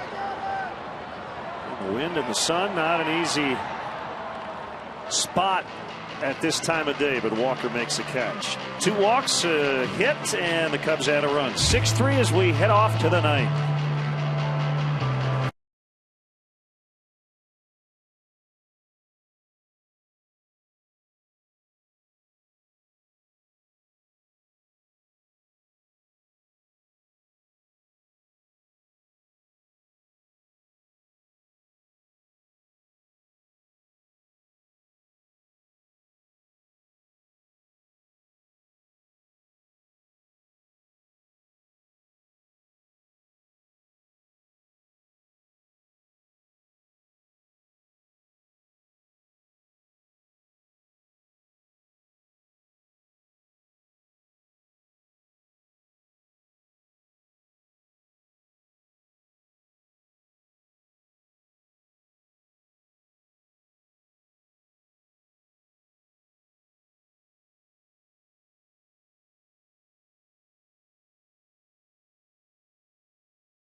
Our director is Skip Ellison, Doug Stanton, our associate producer, Paula Oscroba, our stage manager in the booth, executive producer of WGN Sports, Bob Vorwald, and as always, great work by our entire crew during holiday weekend hours.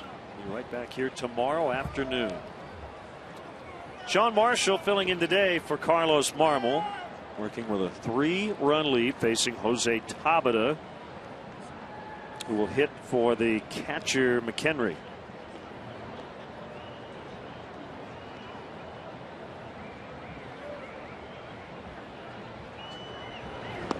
Another pinch hitter has stepped into the on-deck circle. Catcher Ryan Dome at the switch hitter will hit then 9 spot in the lineup after Tabata.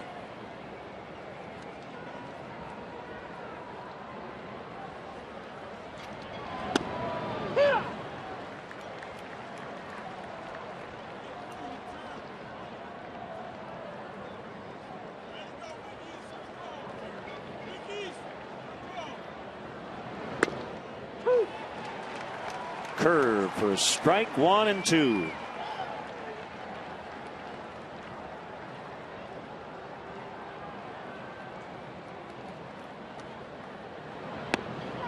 Called strike 3. That was a beauty. Tabata arguing, but that looked like a great pitch. Yeah, big sweeping breaking ball from Sean Marshall. Remember, it's not where Coy Hill catches it, it's where it crosses the front of the plate. And even at that, nips that inside corner right at the knees.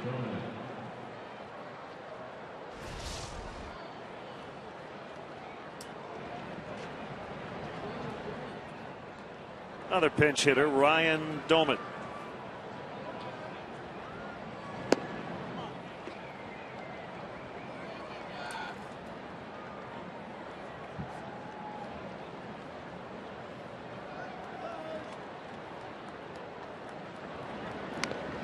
Switch hitting catcher, batting right-handed. 1-1.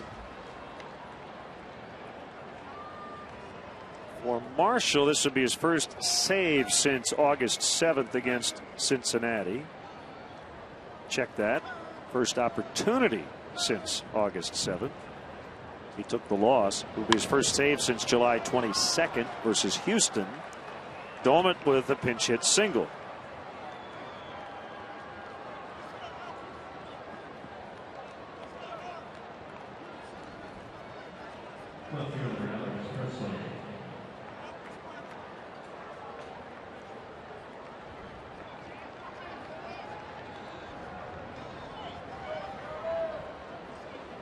Presley looking for his third consecutive 3-hit game in this series.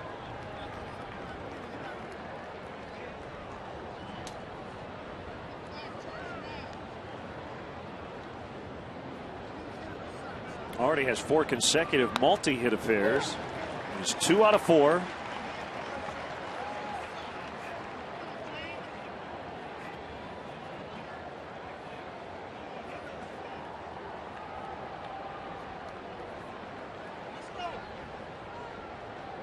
Well, there was only one king, Elvis Presley, same spelling of the surname, but only one other major league player with that surname, Jim Presley, on the third baseman, and a pretty good hitting coach.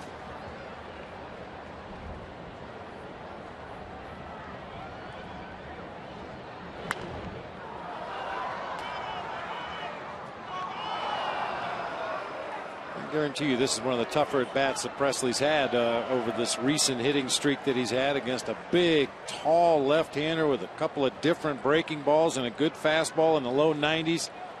This is not a comfortable at-bat under any circumstance for a left-handed hitter. You add in the shadows here at Wrigley Field late in the afternoon. If he gets one off of Sean Marshall, he's earned it.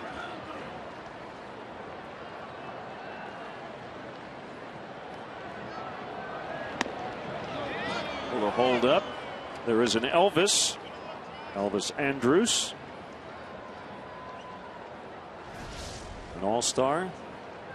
Elvis Pena played in the big leagues a while ago, and of course Lance Berkman, sometimes called Fat Elvis, but that doesn't count. And he struck him out. Foul tip, strike 3. 2 away.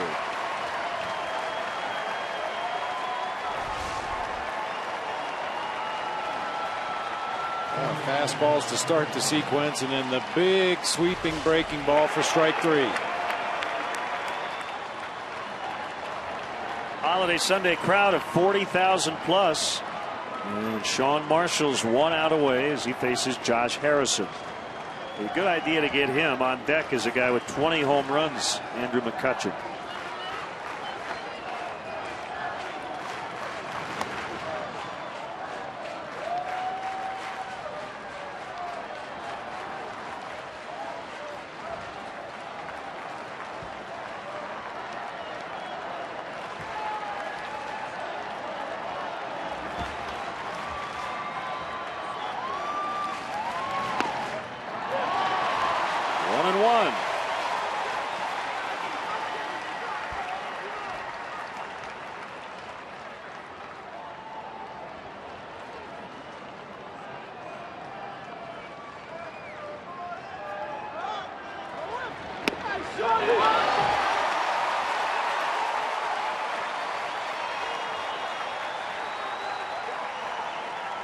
Assuming the Cubs are able to hang on here with 2 outs and 2 strikes in the 9th inning with a 3-run lead, Cubs would go to 19-13 in games that Coy Hill starts behind the plate.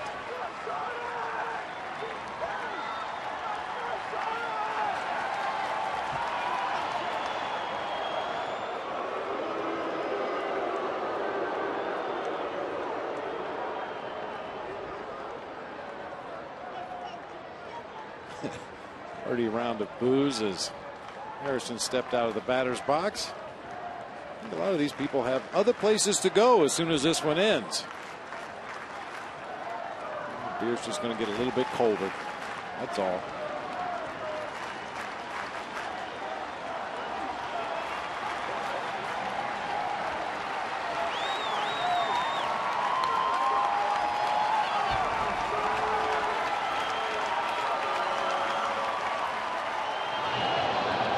That's a ball. That's a ball. Got to throw to an occupied base. Sean Marshall saw Domit take off, and he threw to Carlos Pena, who was 25 feet away from first base. I guess the only thing that does is takes away a stolen base from Domit.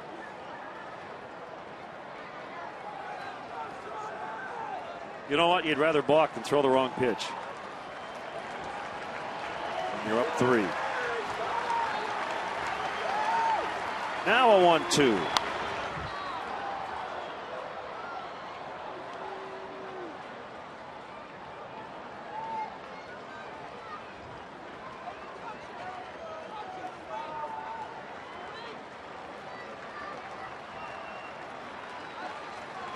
Have to leave him right there. Yep.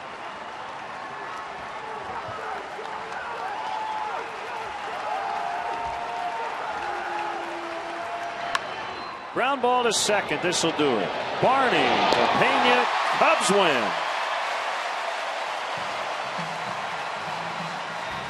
The final today, the Cubs 6 and the Pirates 3.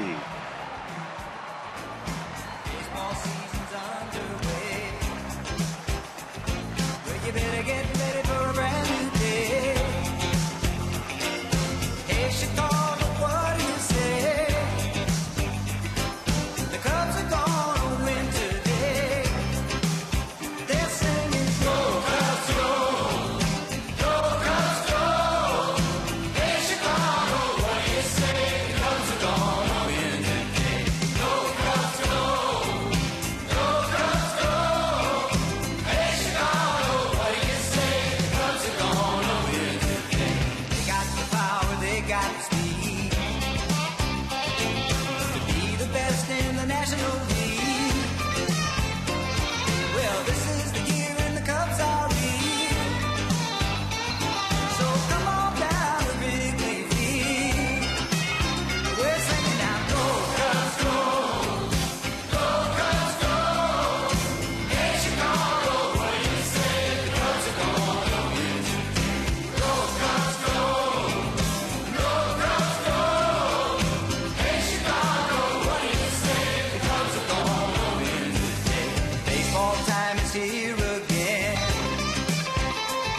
You can catch it all on WGN. So stamp your feet and clap your hands. So the W flag will fly for the rest of the day and into the evening here at Wrigley Field as the Cubs beat the Pirates 6-3 the final. Hey, Chicago, what do you say? The Cubs